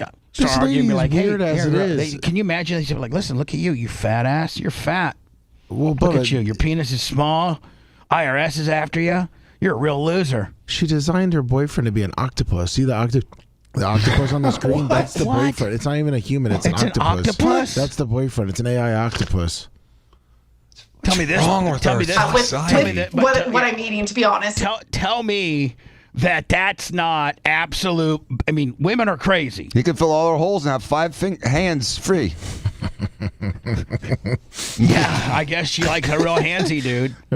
So listen to this. Now, I would be mad if this was my chicken. I'd be mad. But my question is, I'm going to have to ask Dan physics. And that is, if a guy farted on your chicken, not in the it's already been fried stage, but before it's when chicken still has skin and you got to batter it, and then before you so in the earliest stage of prepping restaurant chicken, if a guy would fart on your chicken, Dan, would any of that fart absorb into your, is there anything, or is fart just a gas that doesn't cling on to anything? Yeah, but farts are often, linked or associated with a little bit of a spray. Just really? You take it to the extreme, the wet fart. Yeah, the shart. The shart. Yeah, but there's not just a clean fart and then a shart. There's a lot in between. Right. There's a mist. There's a lot of room for different types of levels of fartness is what you're trying to say. So even a supposed dry fart probably sends some particulate matter out. So he's actually literally crapping on your chicken. Well, but I mean, is it really sticking? Yeah, but it's really sticking don't know. enough. But dude, so you want me to ass the chicken, then cook it, and you think it's fine? No, I don't. Like I said, I don't know where I stand on this. I don't know if the fart will actually stick to the chicken. Does it really matter? Hold on here. A black. Hold on. Listen to this guy. Listen to this guy. That's juicy. This guy. That's a misty one. He sticks his ass over the unprepared chicken and drops this. Listen. Dan, in full honesty, that sounded like one that might have some particulate. It sounded real wet. Yeah, I mean, so now there's crap, there's feces on your chicken. Maybe. Are you gonna cook it off? Hold on. Well, maybe maybe Dan, that would be an argument since it's subjected to 400-degree peanut oil. Does that take the fact that it may have gotten ass misted prior? Does the fry and kill the ass misting? Maybe, but it's disgusting. And what if it wasn't cooked enough? I know, but listen. A black Popeyes employee in Louisiana was fired and could face a lawsuit after he farted on raw chicken and served it to customers. The incident started when the employee posted a disturbing video online. In the video, he walked into the restaurant's raw chicken storage area, opened a package of uncooked chicken, sat on it, and farted on the food. Oh, God. After that, he appeared to take the same chicken, cook it in the fryer, and serve it to customers. A few days later, it shows little kids eating it. Some customers discovered the video online. When they watched it carefully, hey, Leroy, what? Did you go to Popeyes yesterday? Yeah. Was this guy working there? And yeah, exactly. You recognize this dude? Yeah, that was the guy that was in the back throwing the chicken on the plate. Okay, well, look what he did before. So I'm telling you right now, Jerome, you need to go down there and raise some hell. Lawyer up. Call J. Diaco immediately. They realized the employee in the video was the same person who had prepared their meals at the restaurant that day. The customers said they immediately felt disgusted and sick after realizing, man, I just ate some ass. They might have eaten the chicken shown in the video. They brought the evidence to the restaurant and contacted Popeye's corporate, demanding compensation and an investigation. Now, Jay, if you're a lawyer and you are not on the offense, meaning you're not the people that got farted, but you're the lawyer for Popeyes, do you tell them, hey, listen, let's just write some checks real fast and make this go away because we don't need this to, filter through the court system and drag on for a couple years, right? Well, you fire him immediately. Well, yeah, of and course. You make it publicly known that this dude's fired. You don't allow this. This behavior is reprehensible, that there's no way anybody got injured because of what Danny's saying. Anything would have been cooked off. However, we recognize it's horrific, and anyone who was in that store that day, please reach out to us. Right. That's the way you do the Tylenol defense. And then what do you do for them? What do you do for the customers that were there that day? For the customers, what's an insurance company peeling off from something like that? You think $50K? I mean, maybe de minimis, $5,000, $10,000. But if you have I could foresee somebody who, like my wife, seeing that and then going to getting nauseous and going to the doctor and being like, I'm never going to fast food again. If someone had real damages because of this, that's a real case. But the majority of people are going to look at it and go, that's gross. I'm not going to that store again. And they're not going to have any real damages. Yeah, you got to have physical injuries. But you got to have injuries. Yeah, it's true. But that means you just write a check for all 37 people that can prove that they were there that day. That's exactly right. I mean, you can, if you have a receipt that, you'd look at the receipt. You reach out to say that. Yeah, so you get a hold of these people that all went there, and you corral them all up and be like, listen, we're writing $10,000 checks for everybody. Just there's practically zero chance that was ever part of any chicken that you potentially ate here because the 400-degree peanut oil completely would have burned it off. But that being said, we realize that this could be traumatic for you. That's why we hope you guys all giving each of you $10,000. Yeah, and every airlines guy's like, do that. hell yeah, man, I'll take 10 G's. I don't, whatever, right? Airlines do that all the time. When planes have emergency landing and people have to jump down the slide and that kind of thing. They're not really physically injured, but they have a potential claim. And they'll reach out to all those people and they'll try to settle it all up before anything happens. Oh, yeah, before anything. And then, boom, they got everybody all locked up. No big deal. Yep. So I was looking at this and my question is okay, this is the mayor of our country's largest city. This, virtually every immigrant that came to our country, no matter how far back in our ancestry goes, chances are they came through Ellis Island in somebody in our family, regardless of how far back it may be. It might be the 1600s where somebody from our family, the Diacos, the Clems, and originally the Clems that came over here in the 1600s, it was spelled Klemm, and they thought that was too German sounding, and so they moved it. They tried to Americanize it and maybe put a little tinge of white trash on there, so they went with the Clem. But originally, my group of people came over here Klemm.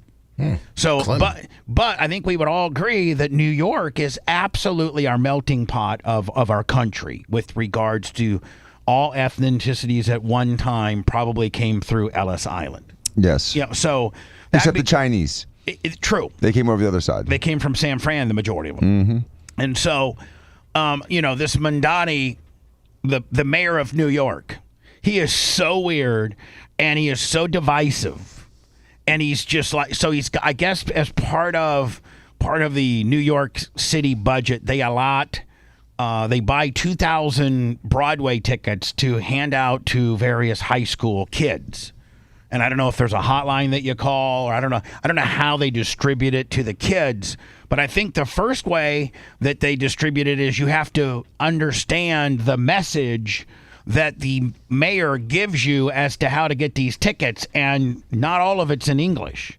So my question is, where did we lose control, where fundamentally we communicate in English so that the majority of our population knows the language we're speaking, and we're not speaking, Mandarin, Chinese, Spanish, in other languages, so that Americans cannot understand the message that I'm giving, which is how to get free tickets for your high school kids, which is kind of important.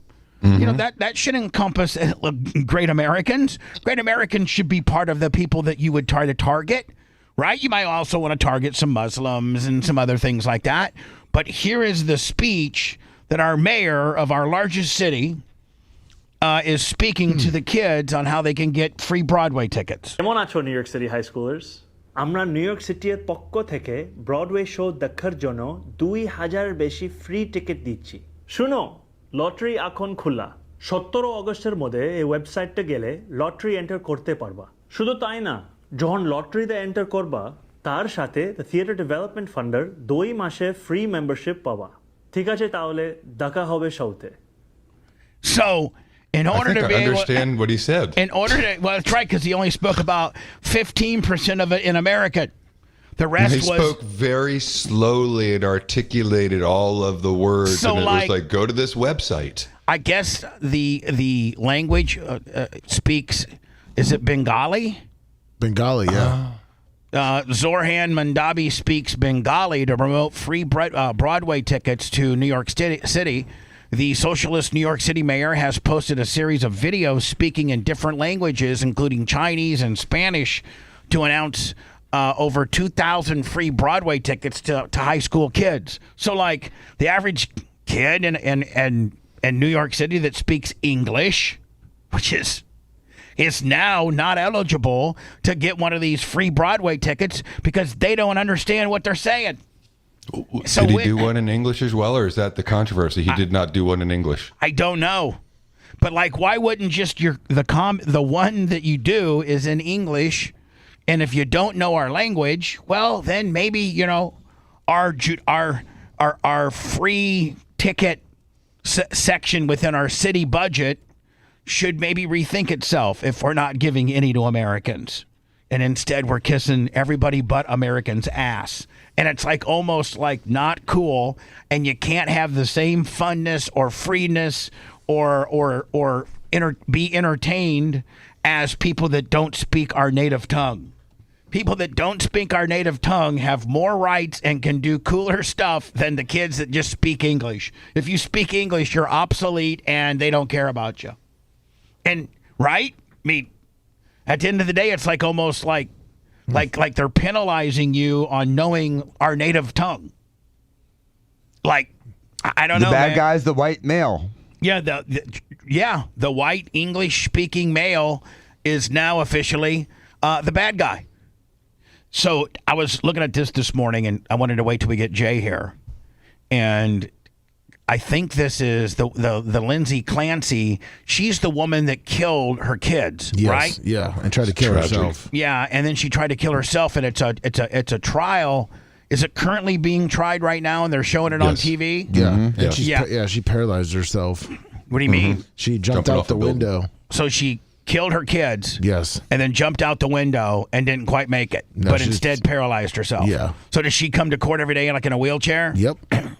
Well, oddly enough, there's this really large group of women that have all suffered like PTSD or some type of traumatic deal while having children. A large portion of women have been diagnosed with, getting PTSD or depressed or the postpartum depression. And that's real. And yeah, I know. I think it is real. I do. It is real, and us as guys probably could never really comprehend how hard it would be to cope with that. Like, it's like going through puberty when you're a kid. I mean, there's so many hormone changes and imbalances that are going on from the time you have, the pregnancy until the time you deliver the baby. I mean, there's so much changing in that woman's body. And quite frankly, maybe there's a reason why whoever made us let women have babies, because us guys would, I think that we would not, we're such pussies. First of all, women can tolerate pain better. Dan will probably tell you that. And secondly, women aren't nearly as scared of medical procedures as us pussy-ass guys are. So we would be whining around if we had to get fat and have a kid and have it come out our butt. There'd be no population because we'd be like, we're not going to do the pain. And does my ass look fat? I can't believe I have to do this. This is terrible. Women are real badasses. Yeah, they are. So this woman here, even though she's a murderer, she's developing she's like there's a ton of people that are following her and cheering her on, hope that she gets justice, and justice would be that she completely gets off all these charges, and she's developed kind of like remember when Ted Bundy was being tried for being a mass murderer, and because he was so good looking and charismatic that there was like 40 or 50 women that professed their love to him during the trial. And here's a guy that killed like, what, 15 people or something? Yeah. And women are falling in love with him during the trial. Well, I think this trial, I don't know that women are falling in love with her, but these women, these normal housewives, maybe even career women that are watching this trial are like, they've formed a group to like hope that she gets off all the charges and, you know, free Lindsay. Like Lindsay is free. Like, didn't she kill 3 kids? Yes, she did. She strangled them. At the end of the day, man, I mean, I know you got a lot of emotions. I know you got a lot of, but man, you can't kill 3 kids and ever think that you're not going to be, like, they're going to let you walk on the deal. It's indefensible. But hold on. John Hinckley, I mean, who, if somebody would come to you and say, hey, listen, a guy's going to attempt to shoot the president, he gets a bullet into the president, another Secret Service guy gets shot, a Washington, D.C. police officer gets shot, and James Brady, the Secretary of State, the president's Secretary of State, is permanently paralyzed in a wheelchair. And that guy is going to spend about 30 years in a funny farm, and then they're going to eventually let that guy who attempted to assassinate our president, actually got a bullet into our president, never spent a day in real jail, and is now completely free to walk amongst us. That's a travesty. I don't know. It's an absolute travesty of justice. I couldn't imagine. When they did that, Bubba, I was so mad. I was screaming at the television. How you can let somebody out like that? It's reason of insanity. So that's why I wanted to ask Dan about this woman. But you had some, in the Hinckley deal, you had some woke-ass, you know, Washington, parole D.C., people. What's that called? District of Columbia, libetard judge that would actually, you know, buy the, and probably used politics of, you know, him being a Democratic appointed, you know, judge. Probably. It'd be interesting, Lummy, to look at the judge association with who John Hinckley went in front of, because I promise you, as a liberal appointed judge, probably like from Jimmy Carter or maybe even LBJ days, I don't know, that gave, you know, that believed the, you know, reason by of insanity char, or I should say, it ended up sticking, you know, that he let John Hinckley become a free man. And remember, like the last 5 years, he was in like this halfway house, and he was able to spend the weekends at his parents and get like ass and stuff. Like he had a girlfriend. Crazy. It's crazy. That guy should have never seen daylight again. No. You put a bullet in the president, you should never see daylight again, period. Yeah. So anyway. Like if the guy from Mar-a-Lago, if that guy is released in my lifetime, that is a travesty of justice. That guy should never, ever be released again, ever. Who's that? Oh, the guy from the guy from the golf course. The guy who tried to assassinate the president that they caught. Yeah. He was hanging out at Mar-a-Lago golf course, remember? Yeah, exactly. Yeah. So anyway, we got that story, and this woman, even though she killed 3 kids. Yeah. She killed 3 kids. But there's women out there to be like, oh man, free Lindsay. Yeah, but some of the liberals just probably think it's like a late abortion. Oh, Dan, you're probably right. Don't chalk up their behavior to being crazy rednecks. Yeah, think about that. They're just totally insane. The Bubba the Love Sponge Show.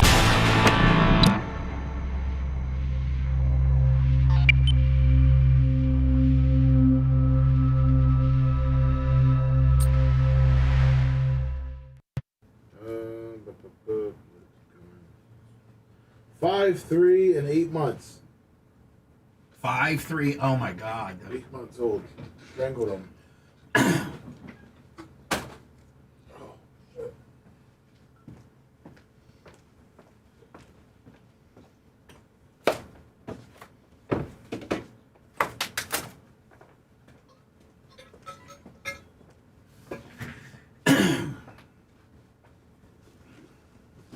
Hey, Bob, is it okay if I go now? Yeah. Because I got a brutal day today. Get out of here, boss. Thank you. Thank you. We'll see you tomorrow, buddy. Yes, sir. Well, I got to play this lawyer thing for Jay. Oh, he's going to love it. Oh, Bubba? Yes, sir. The other thing was, you were talking earlier about the Sinaloa stuff. Yeah. Ask Jay about that, because he knows about the Sinaloas. Because from surfing over there? I'd be curious to see what he said about it. Well, he needs to watch my Sinaloa Cartel podcast. But he gives you insight. Okay. I can't go. What's up, Chaos Possum? You're Greg. See you, Paul. It's Chaos Possum Racing. How you doing, buddy? Great, Andrew.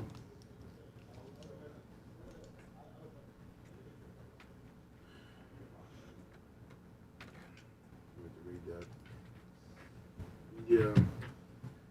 The baseball thing is weird. Big Red. Draft. You get better draft status if you get sponsors. I don't know how you did it, Big Red.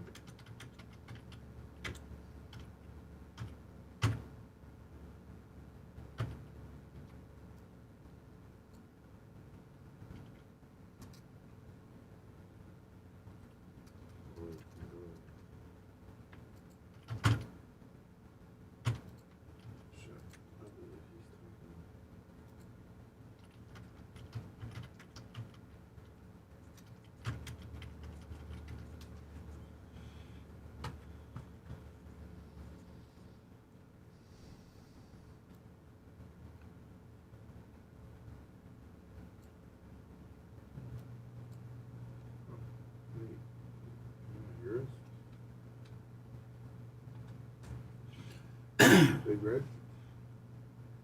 Big Lunger.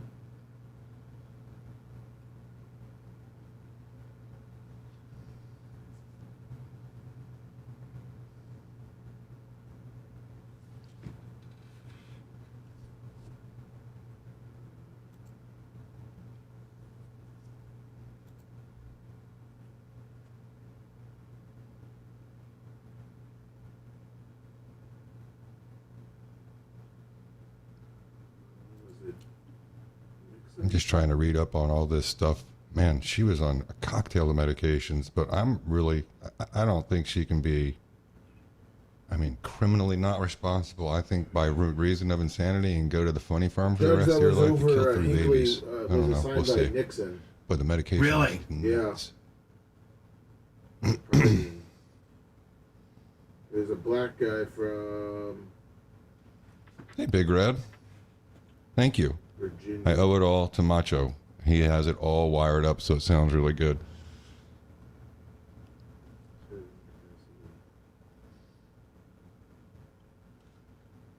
Man, this list of medications was insane. September 15th, Zoloft. October 21st, Ativan. October 26th, Benadryl. October 26th, Ativan. October 26th, Buspirone. November 2nd, Ativan. November 9th, more Buspirone. November 16th, Trazodone, Prozac, Ambien. Jesus, there's 3 pages of medications. Holy smokes. Those doctors have some problems here.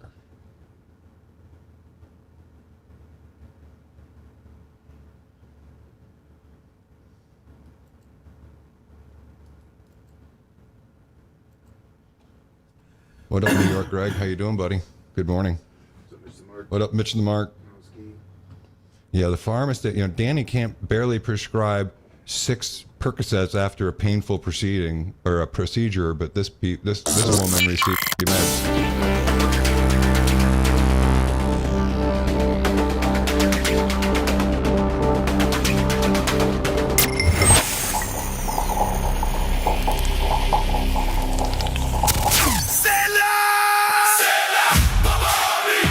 Clouds Vapor and Smoke Shop, your one-stop destination for all the good stuff. They've got Nick Vapes, delicious edibles and THC products. Also a wide selection of kratom and kava, killer glass pipe selection, and fresh incense to set the mood, all at the best prices. Full kratom and kava bars and relaxing lounges located at each one of their locations. Bay Pines, Largo, Clearwater, Palm Harbor. Mention Bubba Army and get 15% off your entire purchase. Strange Clouds Vapor and Smoke Shop. Come get lifted on good vibes. 4 locations serving the Tampa Bay area or online at shopstrangeclouds.com. Welcome back. Decades of dominance.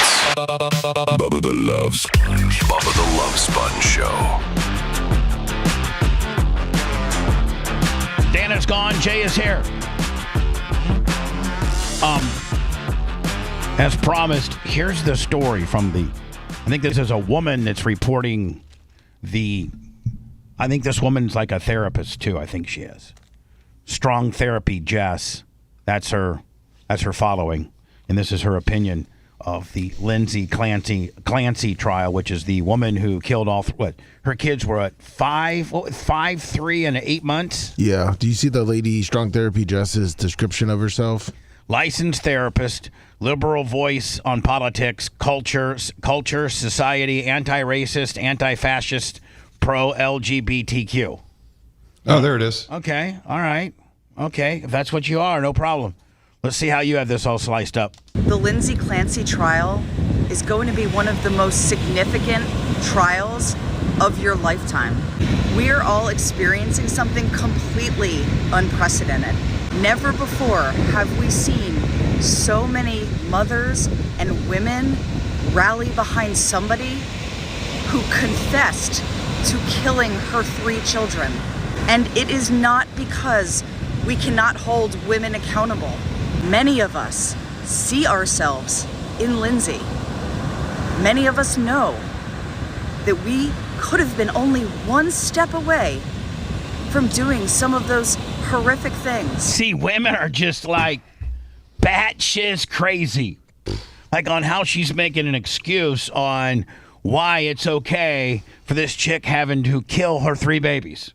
We understand that sometimes it gets a little much and your hormones start firing. That means you can just start a killing. Yeah, no big deal. We support you. Free Lindsay. Because we experienced There's some common sense that kicks in and said, no, I shouldn't strangle my 3 kids. Yeah, maybe. I'm really having a bad day. I need to take a Xanax or something. Well, that's what she is saying, that the drugs made her do it too. So the drugs that were supposed to calm her down reversed McGillicuddy and made her more crazy? Yes. Okay. Yeah. Now look, there's 2 arguments to this thing, and what they're arguing is that she's not criminally responsible because of this cocktail of medication that she was on. However, when you look at the definition of insanity, Bubba, it's whether or not somebody appreciates the wrongfulness of their conduct. And so she'd waited until her husband was gone. She laid in wait. She planned it out. She choked each kid out one at a time individually, and then she jumped out the window, which shows what? A guilty conscience. And so I'm really kind of torn on this one because I don't think she should be set free. I don't think she should go to a prison. I think she should be locked up in a funny farm and never, ever see daylight again. She killed 3 children. It's just reprehensible. So when you hear the medication list that she was on, Bubba, I know you want to keep going through it. What do you hear the medication list? It's absolutely unbelievable. If they don't have the medication list here, will you find it for me real fast? Yes. I have it. All right, send it. Significant mental health issues after one of our children was born. And many of us know just how dark some of those thoughts get. Yeah, but I know. And I've had some dark ass thoughts too. I really have. But a little thing called common sense kicks in and says, no, you cannot kill that person. You just can't, Bubba. And nobody's ever going to let you have the insanity gimmick. They're going right to prison for the rest of your life. They try to put you in prison for broadcasting killing a wild boar, something you didn't even have your hands on. And then, 2 years after they found you not guilty, Hillsborough County hosted a outdoor channel called Wild Boars. Remember, Lummy, Wild Boars? Boars Gone Wild. Yeah, Boars Gone Wild, where it was these feral hog hunters in Hillsborough County. Hillsborough County, Florida, has professional hog hunters going out on a major net. Might have been A&E or the History. It was Animal Planet. Yeah, it was Animal Planet. So on the on the Animal Planet, we got a show called Wild Boars, Going Wild, and it's hunters from Hillsborough County, Florida, killing hogs like from helicopters, like picking them off with AR-15s, like and everything, like showing graphically them shooting these hogs and running them down, and the dogs bay them up, and they shoot them all. Like they show all of that. But 24 months prior to that, they put a man on trial for broadcasting the killing of a wild boar by a professional hunter. and I wasn't even in the parking lot. He was over the air. But, you know, so I can see where, you know, if I do anything wrong, I'm going straight to prison for a long time. Yep. So yeah, this is going to be one of the most significant trials. So what would you do if I know none of our wives or maybe significant others would, as we're having dinner, and they would say, "Hey, let me. Is this the one right here? Is this her? Yeah, if you scroll down, it shows all of them. You won't believe it, Bubba. You know, we talk about like Michael Jackson, where the guy goes to jail, Conrad Murray, and you talk about, you know, the Matthew Perry thing and the people that were enabling him and those types of things. When you see the list of medication that she received in 30 months or 3 months, you're going to say, there's some problem here. So wouldn't you go to Dr. Jennifer Tufts and say, hey, you have prescribed her Zoloft, Ativan, I don't know what, Benadryl, Ativan, God, I wish Dan was here. Buspirone. Ativan, but she really likes that Ativan. Buspirone, Trazodone, Prozac, and Ambien. Go to the next page. Oh, there's another one. There's 30 prescriptions for 13 medications in the 3 months. Klonopin. 30 prescriptions. Valium. Klonopin, Seroquel, Valium, Seroquel, Valium, Lamictal, Valium, Seroquel, Trazodone, Ativan, Valium, Trazodone, Valium, amitriptyline. I mean, holy smokes, man. Yeah, I mean, like, don't these doctors get reports on what the other one's writing? And if you see, like, wouldn't her, as you're prescribing her whatever, wouldn't, you know, everything else that she's taken come up in your little computer, you know, deal there as you are entering in her prescription? And let me ask you a question, Jay. Where's the DEA that's supposed to regulate, you know, like aggressive prescribers? Yeah. The DEA, like I know Dan has a special DEA code he has to type in on special medications, and they keep a very tight rein on what his amounts are on for however many long and how many refills he gives. Like they keep up on that stuff. So know, I've talked about it so many times. I have the restless legs, and so, you know, I've been on a Valium for my restless legs for years. They monitor that stuff so much at the same pharmacy that I've been going to that filled all of the hydroxychloroquine. The guys knows me by name, and they are to the day and to the pill. I can't imagine a pharmacy that would look at this much and say, oh, this is cool. Yeah. I mean, this is cool. Aren't pharmacists supposed to be kind of like little doctors where there's some checks and balances on their knowledge as to how pills work together and what could potentially have a reaction and what for sure, and at least the treating physicians. Yeah, they would at least they know the medication and how it's compounded and what it potentially might have, you know, problem amounts and what have you, more so than the doctors do. The doctors are just, you know, treating her for whatever symptoms they're saying. They don't necessarily know the cocktail that she's on because she's shopping 3 other doctors. But you would think that their programs would show the 3 other doctors when they enter her name in, correct? Like you know, I guess there's a database of everybody that is you know, prescribed drugs. 100%. I think everybody's got a little bit of a profile based on your name and date of birth. It's why you can't go doctor shopping. It's why your health insurance knows whether you're going to CVS or Walgreens or both, or you're trying to go to the Mom Pa Davis Island Pharmacy. And so there is health insurance that should be monitoring it, as well as the pharmacists and the other doctors, the medical providers, Bubba, have an obligation to know what other people are doing for this person. So don't you think that the woman, the Lindsay Clancy chick, there, you know, Jay, if, you know, you being a good defense guy, you would automatically be leaning into, you know, not medical mal, but maybe, you know, maybe malpractice by the prescribing physicians. Would you go into that? Looks like both of them are suing the doctor. Oh, but what? They should. The husband and this crazy bitch.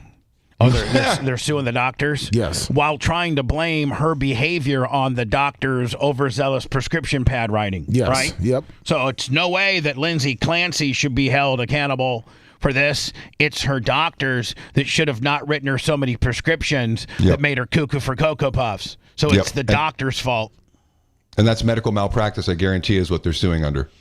And that so that she could potentially not have been of sound mind while creating said outrageous act, albeit for the amount of drugs that she was prescribed through licensed, doctors that should know better, or pharmacists that should know better, right? They're going to put the blame on anybody but her.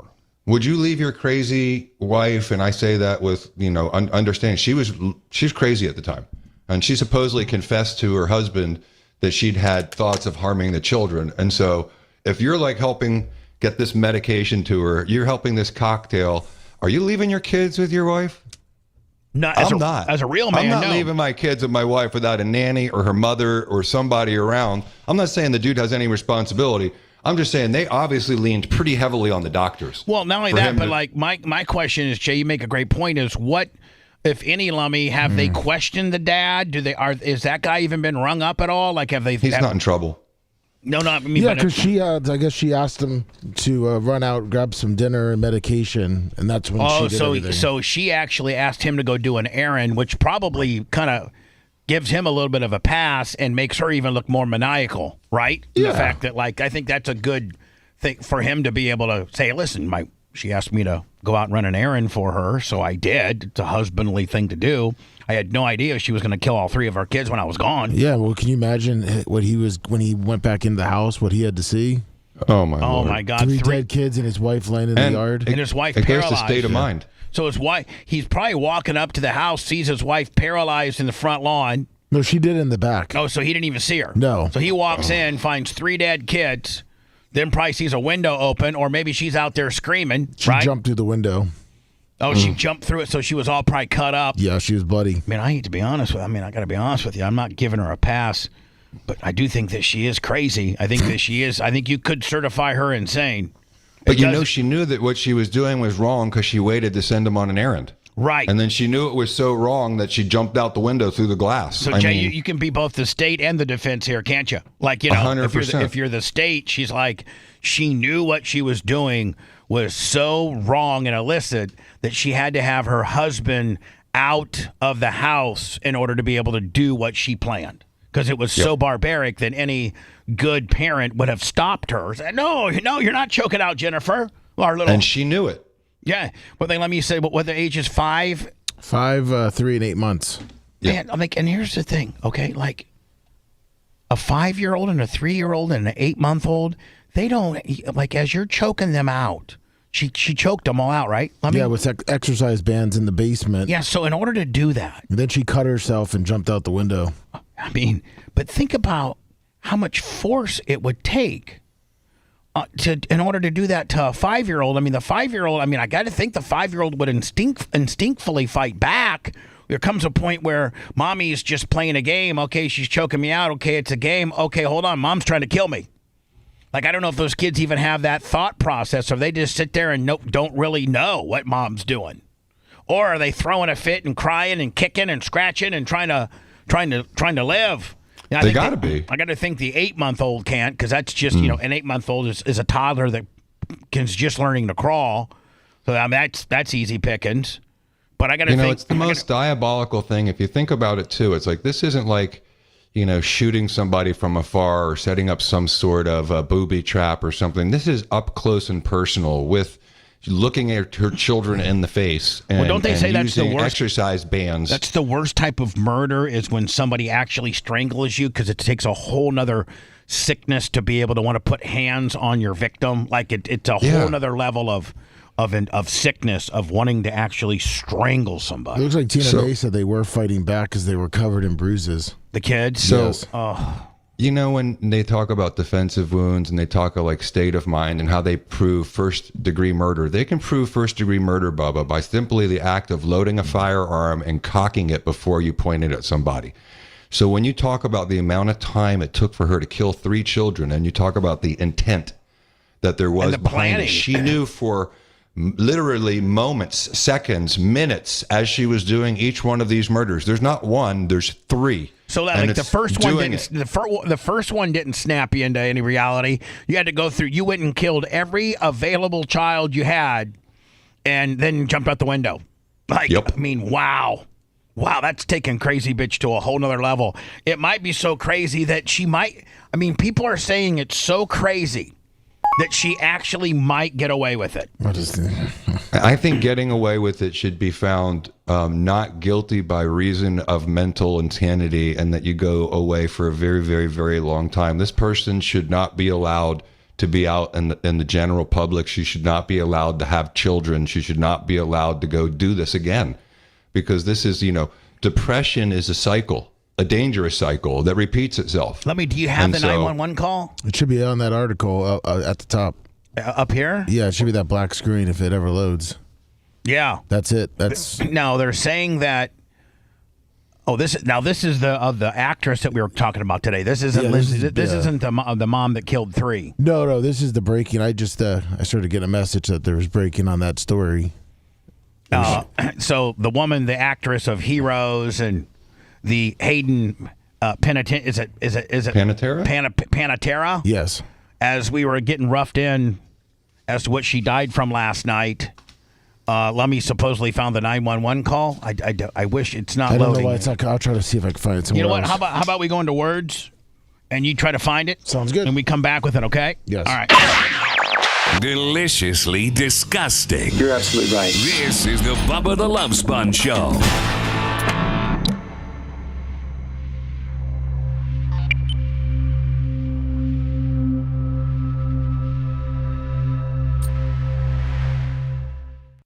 You hit refresh on that real quick just to see if that doesn't work. Otherwise, let me. All right. Is that working on yours? Yeah, I mean that's where it comes up on mine. I'll find it a different way. Here, how about I hit on this? Doesn't seem to be doing. Hold on. That's doing some shit I don't like. I might have to have you find it some other way.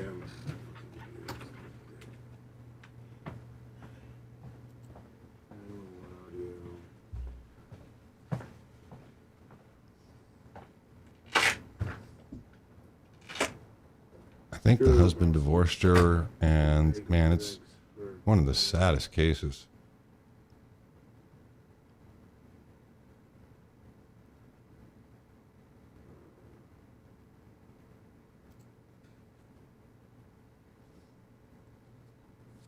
I thought with today's day and age of electronic medical records that this kind of stuff was really unlikely to happen.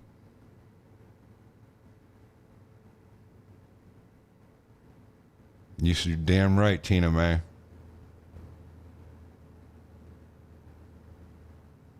I think the way that person on YouTube or TikTok or wherever it was overplayed it, because there's a lot of women that understand and don't do anything. Most, and if not almost every single woman, has emotional hurdles and turmoil after the birth of a child, and no one thinks it's okay to kill your baby.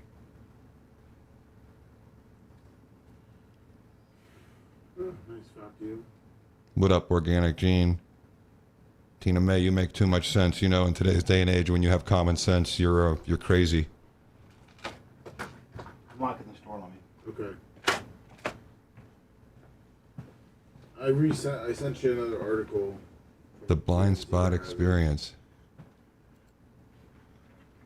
I always wonder whether or not, we have some good ones so I can get rid in of this our one? area, but I always wonder, a hotline is only as good as the person on the other end.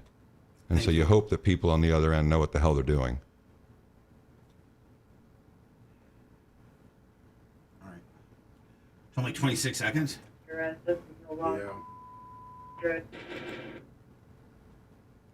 I think the husband has a very strong medical malpractice case. Saddest thing ever. I couldn't even imagine. And then is it like, Matthew McConaughey and what the hell? Samuel L. Jackson, A Time to Kill. Is that, what happens then? What up, Jay Bowler?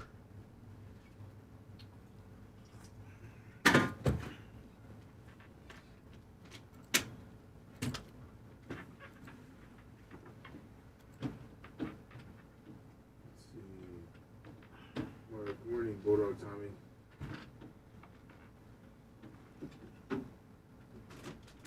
I wouldn't leave my kids at home either. I mean, but you know, you're if anyone's ever been in a position where you're relying on a doctor, you know, thank God I had my father and Danny would always challenge what I'm hearing from people and question with boldness. But most people who don't have a Dan in their lives simply listen to their doctor because it seems like the right thing to do.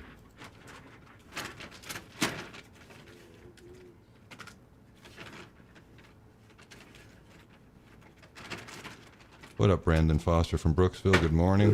What up, HS Bubba fan?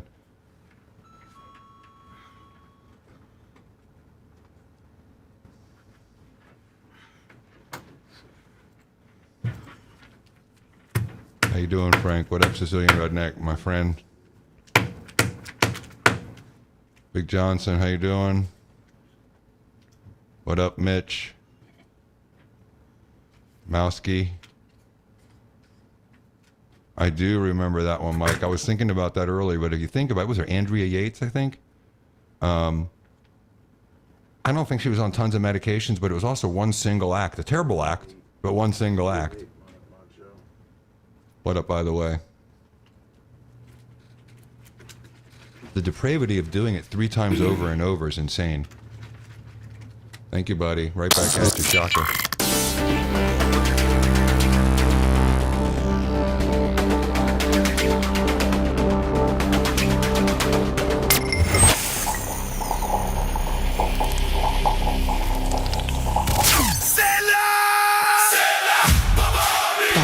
Water, healthier home, a cleaner Florida. Clean Water Solutions of Florida is your local water quality expert. Whether you have well water or city water, we test for contaminants, install and repair water softeners, whole house filtration, and reverse osmosis systems. We do well checks, upgrades, repairs, even salt delivery. Call Jesse today at 9414489051. Clean Water Solutions of Florida, serving the West Coast and all island communities. Cleaner water, better life. What is there not to like about the show? Bubba the Love Sponge. Guys are awesome, and I love the sponge. The show's cool. It's real, man. He makes me laugh my ass off every time I listen. I'm a full trucker effect, man, so it gets me through the day all the time. Bubba the Love Sponge. You're listening to the Bubba the Love Sponge Show.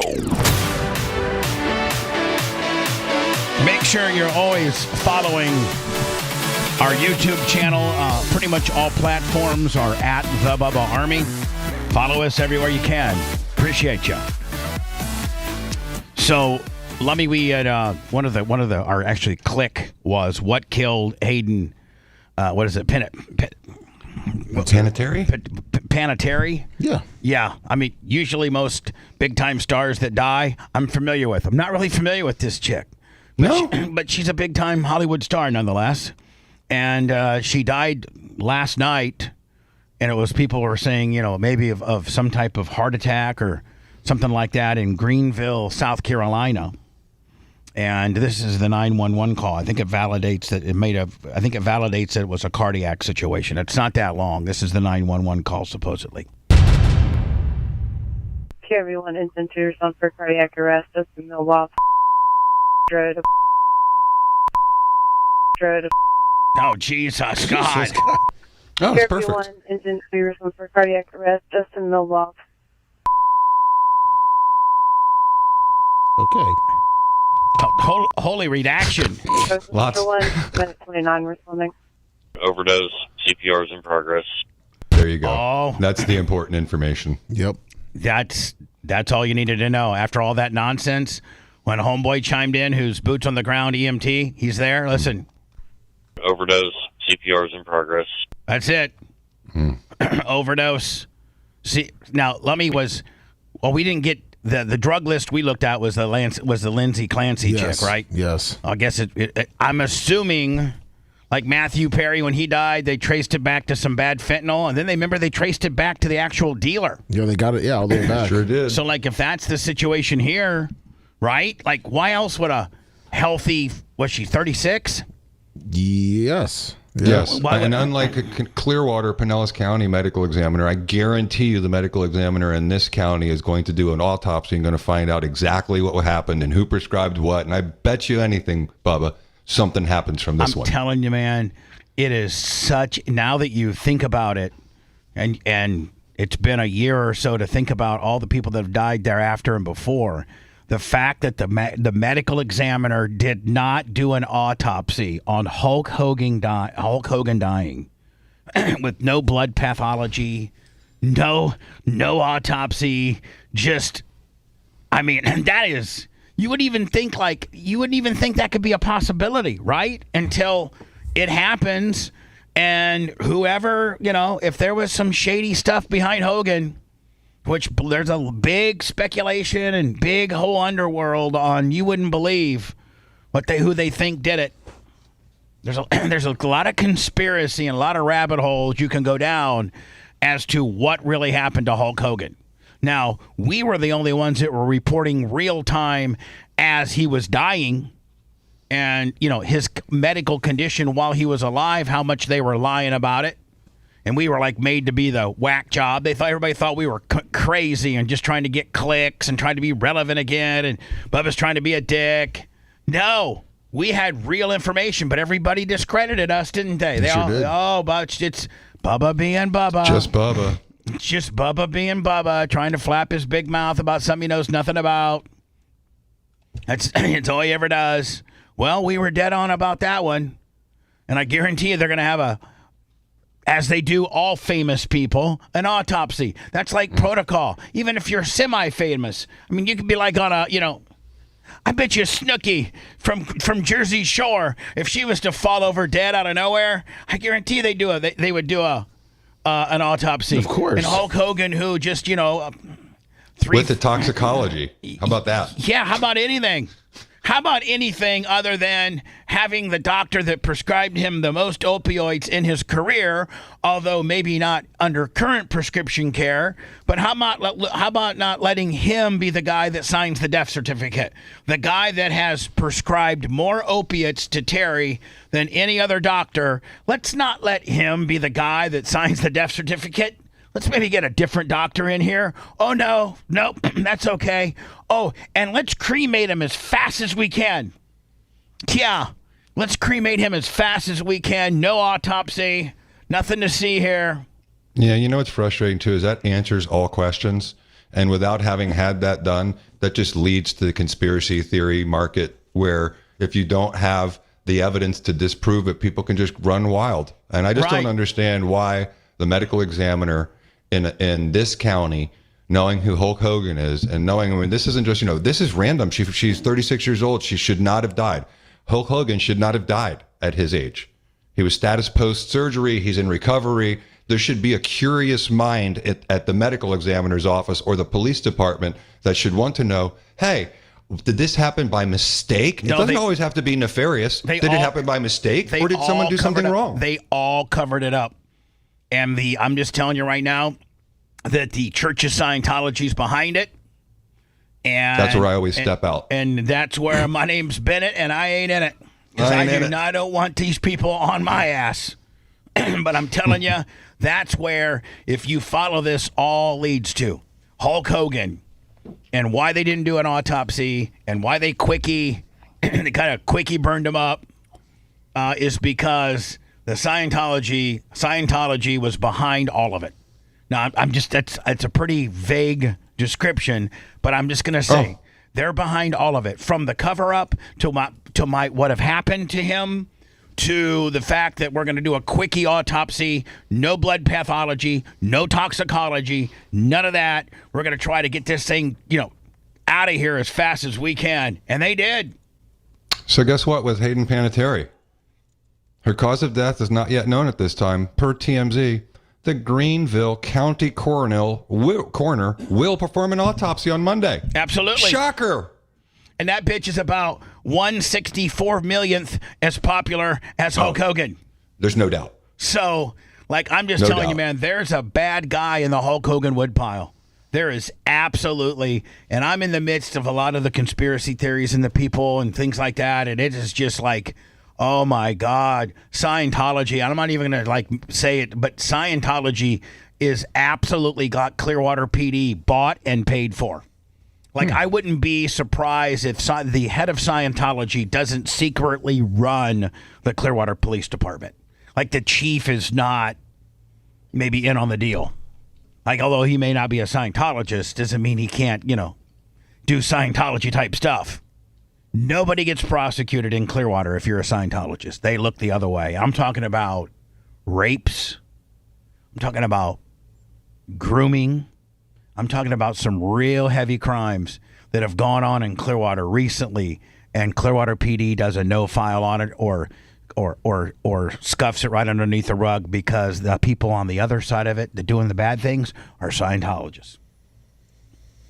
Like bad stuff. Bad stuff. So anyway, Jay, I wanted to play this. And now, Jay, coming up through the ranks when you were a junior guy, did you ever have to go and do like pro bono defense work? For sure. And so would you get like, for a couple years, did you have to take on like really bad people's cases that have done horrible things or, like... No, I didn't do criminal stuff. All right, so not criminal stuff. No. Okay. So this probably wouldn't be in your peripheral, if you will. But if I never wanted to do criminal defense work because it's going to sound weird, but I just didn't feel like being successful by keeping people out of jail who, let's just make up a number, 50% have some culpability. I don't know the percentages. If you're really good, you're getting everybody off. Yeah. And so I just getting didn't them off want to make to an extent where you're going to get them a far better deal than had you not been represented by this big, slinging D criminal guy. Correct. So I just, I just didn't want to have that as, that's how I got successful was by, getting people out of jail or keeping people out of jail who may have been doing things that were wrong. And so I just didn't like that. So I couldn't do this kind of Some work. people can, like Kevin Hazlett. He can do it all day. And like those people are real believers in the Constitution. And here's the thing about, Kevin Hazlett. It may cost you, but he's nobody's better connected than Kevin in the criminal side of things. And his reputation's impeccable. Nothing's tarnished his reputation. No. Because you know what? The truth is, just like John Quincy Adams and all these people represented horrible people as defense lawyers, people that do criminal things that are horrible are entitled to smart lawyers to defend them. Yeah. Unfortunately, that's the way our Constitution that's the law is we built. live in. So, Jake, tell me what you would do if you get this dude.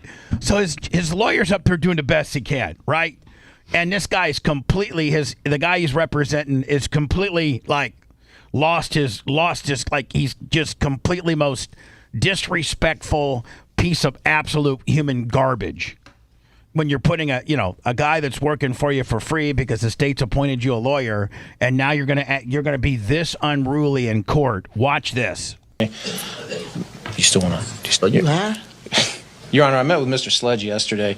Yesterday, I was informed that he was going to fire me, so I was just inquiring if he wanted to proceed with the Nelson hearing. The situation with Mr. Sledge is, on October 17th, the alleged victim in this case gave a written statement saying she wants to drop the charges. As I explained to Mr. Sledge, the state's already aware that she wants to drop the charges, and they're not going to just because she's provided a written statement. So you went to the state attorney's office and filled out a drop charge for him, didn't you? Yes, she did. So Mr. Sledge, just so you understand that the state can go forward with charges even if the alleged victim doesn't want to. All right. So that's what Mr. Clines is explaining I'm to you. not studying him. What y'all talking about? Say again? What are y'all talking about? We need to get this show on the road then. All right. So do you have any issues with Mr. Clines? He's fired. This man tried to sexually assault me yesterday. Listen to this. Now the lawyer's like, what? Like, the lawyer's like, what? Oh, this man be tripping. He came to the jail talking about he could help me if I pulled out my pants. I told him, man, you tripping. All right. I don't know, man. Have we done a competency evaluation yet on Mr. Sledge? last week, Your Honor, Dr. McDonald went to the jail to meet with Mr. Sledge. He refused to meet with her. Okay. Let me explain something to you, and I explained it to you last time. Mr. Sledge? Mr. Sledge? I don't have to do nothing. Hold on. Tell me nothing. The lady said I don't have to if I don't want to, and I told her no, period. That's it. Now let's move forward. I ain't talking about no. You need to speak. You need to speak with the doctor when she comes. Speaking with nobody. I'm pro se. I want to move forward. We haven't had a Ferretta hearing yet, Mr. I want to go pro se. It's my right. Okay, let me explain something to you. Now, Jay, when he says he wants to go pro se, what is he saying there? He's saying, I want to represent myself. Okay. And then that's so a he learned a legal word, and he's just throwing it out right, there. Just to trip up the court, right? Just to try to throw a wrench into the system. And what the judge is saying is we haven't had one of those hearings yet, but we will if you'd like. Right. It's your right, but I still have to determine through Mr. Sledge. Here's the problem, Mr. Sledge. Every time I try to explain something to you, you start talking. Man. You stupid. You tripping. All right. I ain't did nothing. You're in jail. Tell me why I shouldn't find you in contempt. Hey, man, whatever you want to do, man. I'm ready to go to trial. Okay, well, I'm finding you in direct criminal contempt for what you just said, specifically calling me stupid. Okay. Anything you want to introduce as far as mitigation before I announce your sentence? Whatever. All right. Jay, are you not crawling out of your skin if this is your guy? This lawyer's handling a poker face, unbelievable. Yeah, he really should be. This guy needs to be given attaboy, because could you just walk out? Or is that like not proper decorum, and in order to walk out, you need to put something on record or something like that?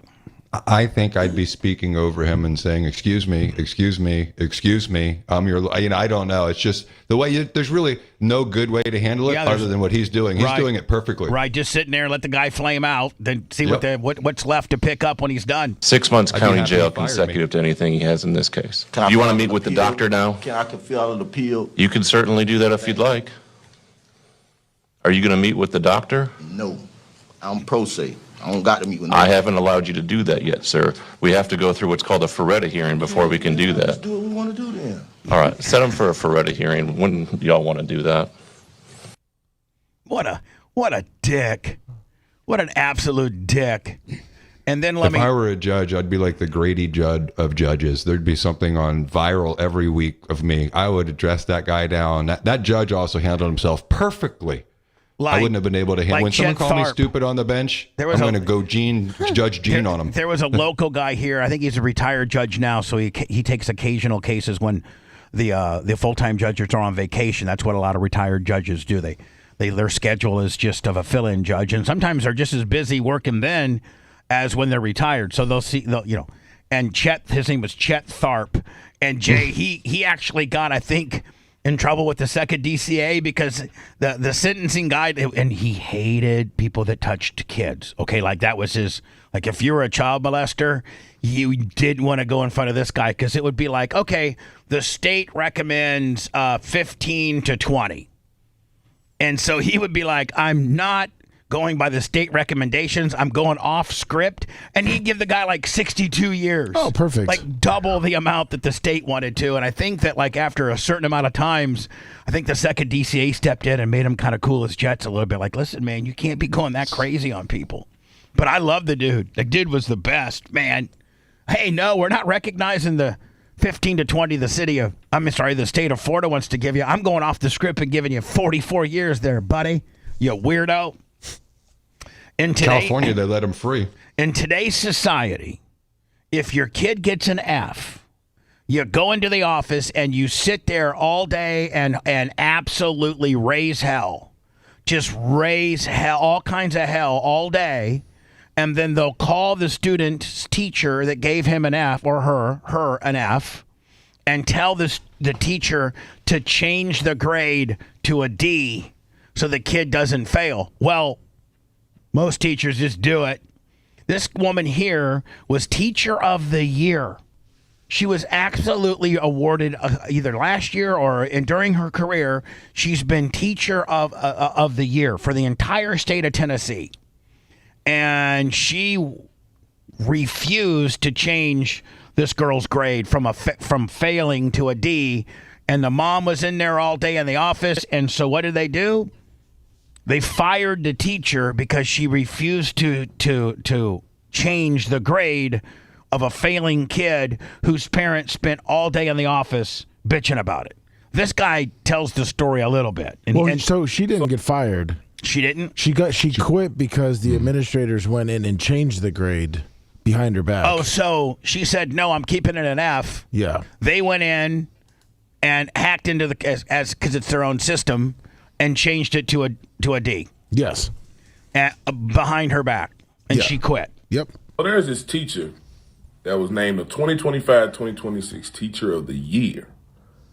at John F. Kennedy Middle School in Antioch, Tennessee.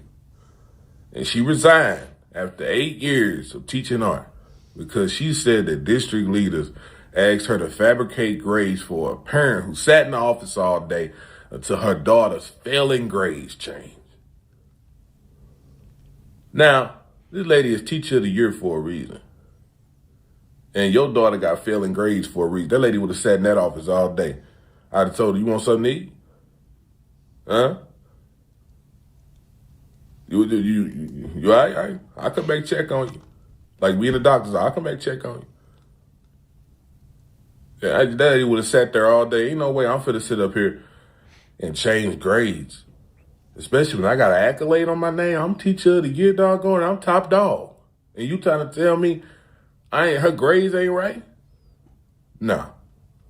So I like a guy that thinks, I like a guy that's black and represents, a free-thinking, common thought, process of an adult, regardless of your ethnicity. This is like what the average person would think, like what he's saying, and not using. What she said in the conference meeting is really incredible. I mean, may I read it? Yeah, go ahead. I sent it to Bubba just in case. Oh, read it to me, Jay. Read it. She says, this is a quote from her at the meeting. The teacher. District leaders asked me to fabricate grades for a parent who sat in the office for hours until her daughter's failing grades were changed. It creates a false entitlement. What happens when these kids lie, cheat, and cry their way through school and end up as future doctors, police, or politicians? When will you protect the future of our society? She demanded.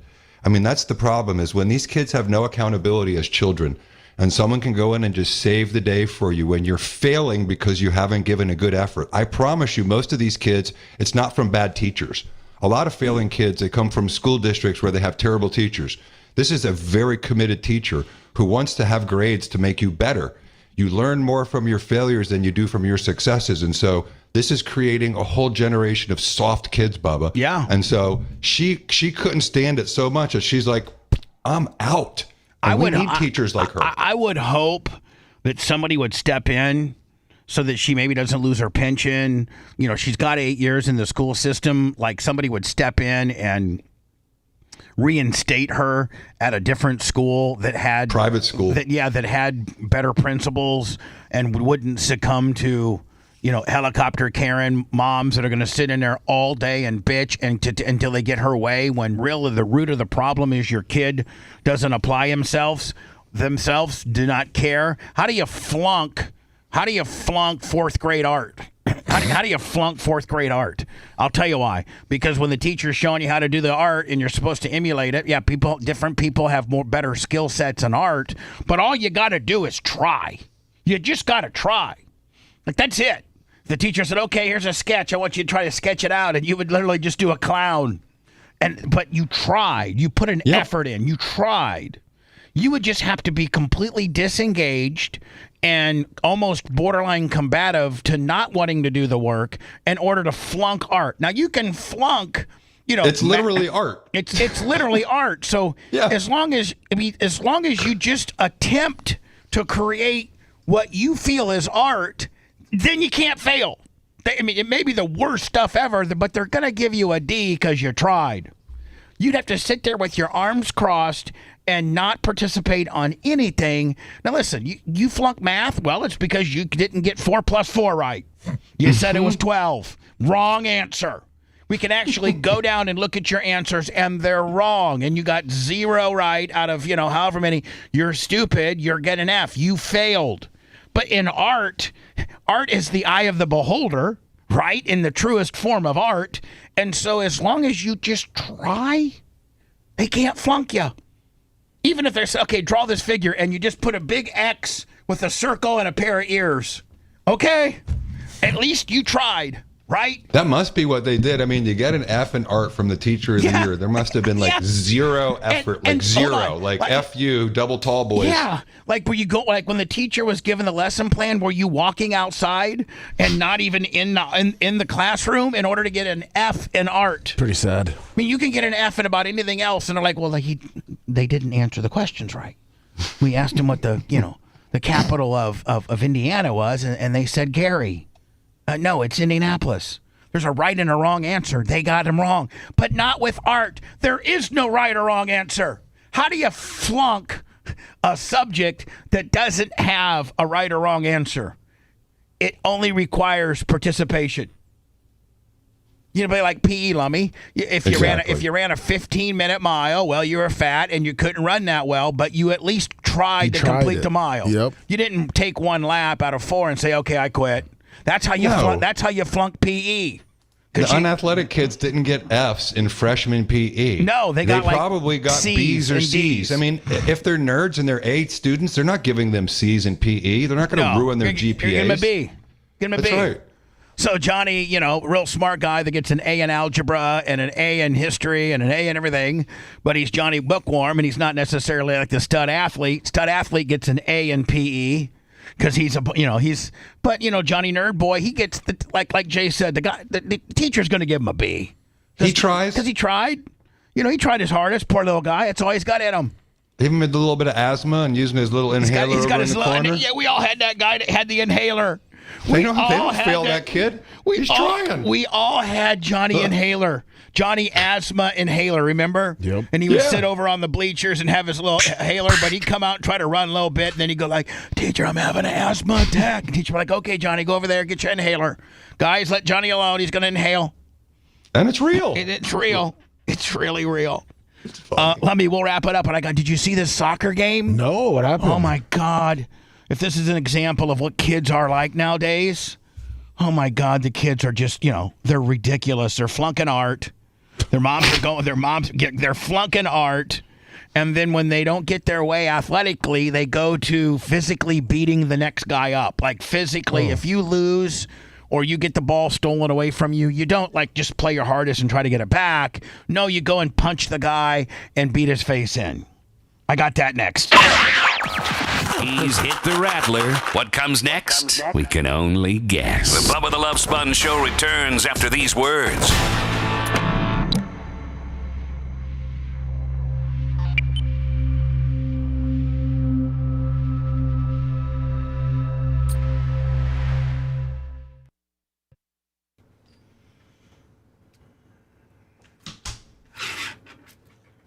Did you? Is that out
Good morning. Rainy. How you doing? Good job. Good morning, Rainy. Amen. The original Goomba 82.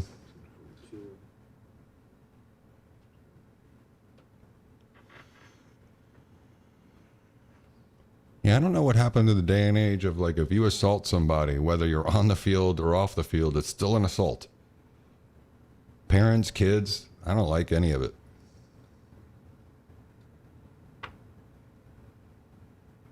What up, Bob Cook? Dave Rock, how you doing?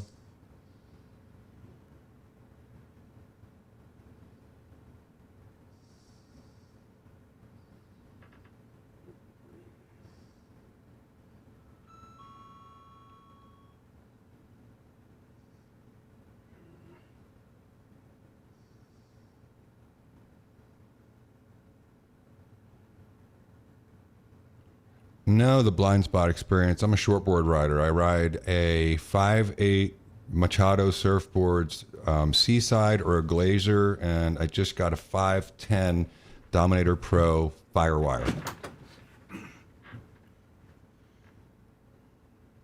So I've been riding shortboards forever. True original Goomba.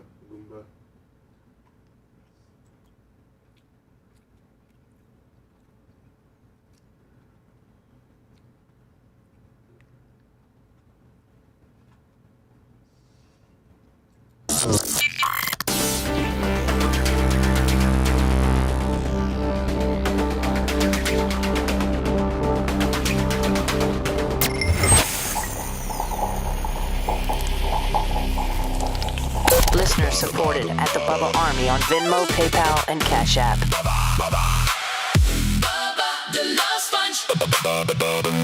Now, back to the Bubba the Love Sponge Show.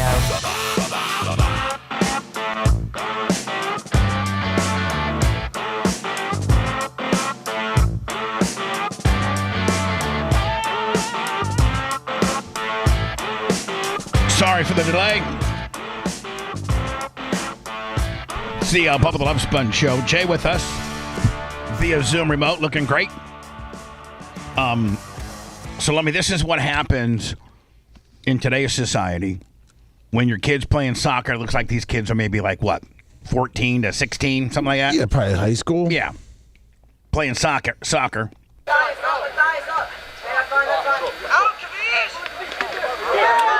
right, so the guy steals it. It's going good, right?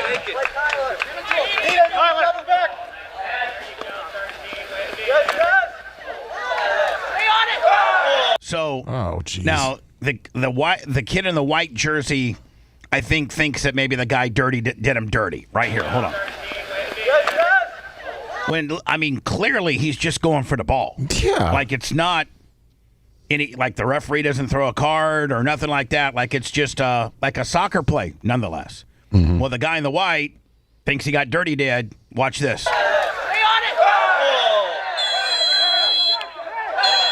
What? Oh, nice little kick. Oh. What? Yeah. That kid should be in jail. Look at the other kid just jumped on him. Yeah, and I don't. You know what? The other kid should not get in trouble. The second kid that jumped on the first kid, like he shouldn't get in trouble. Take him away! Take him away, boys! Back up! Like Lummy, like is this when you talk about Little League parents and they getting like there was 9 fights last year? Is this kind of like something like that would happen on like an event like this? Yeah. That's pretty much what it is. And then parents start fighting because they're breaking up the kids. Yeah, or like the parents are fighting the coaches or the refs or the umpires because the unfair calls. It's. That is assault. No one in our society knows how to properly react to things. Like, we just watched the World Cup. I'm not a soccer fan. But how many slide tackles did we see where they were deliberate? Red cards, yellow cards. No one got up and fought anybody. No. Now listen, there is a J.D. Ocko as a dad. Listen to what this guy says. Listen. That is assault. Hear that? That's assault. That's me. That's assault. Yeah, no, that's you. Be like, listen, Sure is. you know what? That's assault, brother.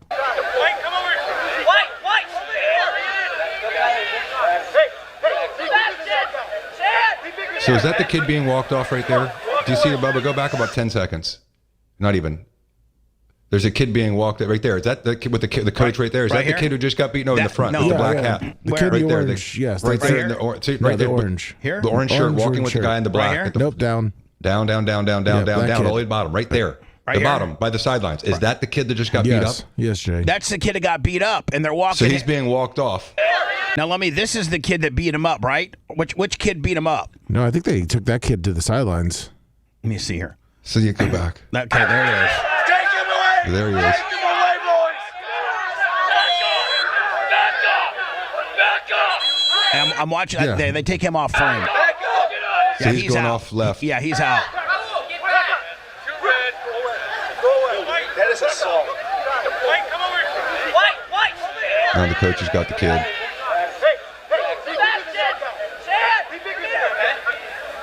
I'd be so mad as a father. Now I don't know how it works out. I don't know what goes on. Hey, Six, get out of there! Six, get out of there! What, are they fighting more? Right, let's go to our sideline. Stay on the field. Bobcats over here. Go to the side. All these dads, all these out of gas dads are trying to make some type of. I think I just maybe have my kid be like, "Hey Trey, get over here. Let's go home, man. Get load up. Yeah, let's call this one a game. Let's load up. Yeah. We're not getting part of this nonsense. Load up." Guys, go. Bring him over. Keep him on the field. Go. Bring him over. Let's go. Whatever. Good luck to you kids. I'm actually surprised there wasn't a parent fight after that. You would have thought that whoever's kid got beat up would have been fighting whoever's kid did the beating. Yeah, you would think.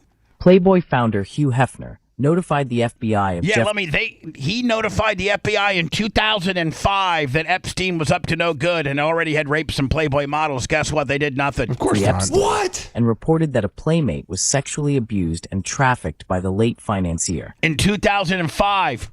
According to new court documents reported this week. The FBI reportedly ignored several of Hefner's tips about Epstein for 15 years, according to News Nation. Former Playboy playmate Audra Christensen told Hefner in 2005 she was an Epstein survivor and asked him to contact the FBI. She suggested that authorities would be more likely to take his call over hers because of his status. The documents revealed that Christensen met the late convicted child sex offender, and before she knew it, she was naked and raped by Epstein and trafficked for 10 years.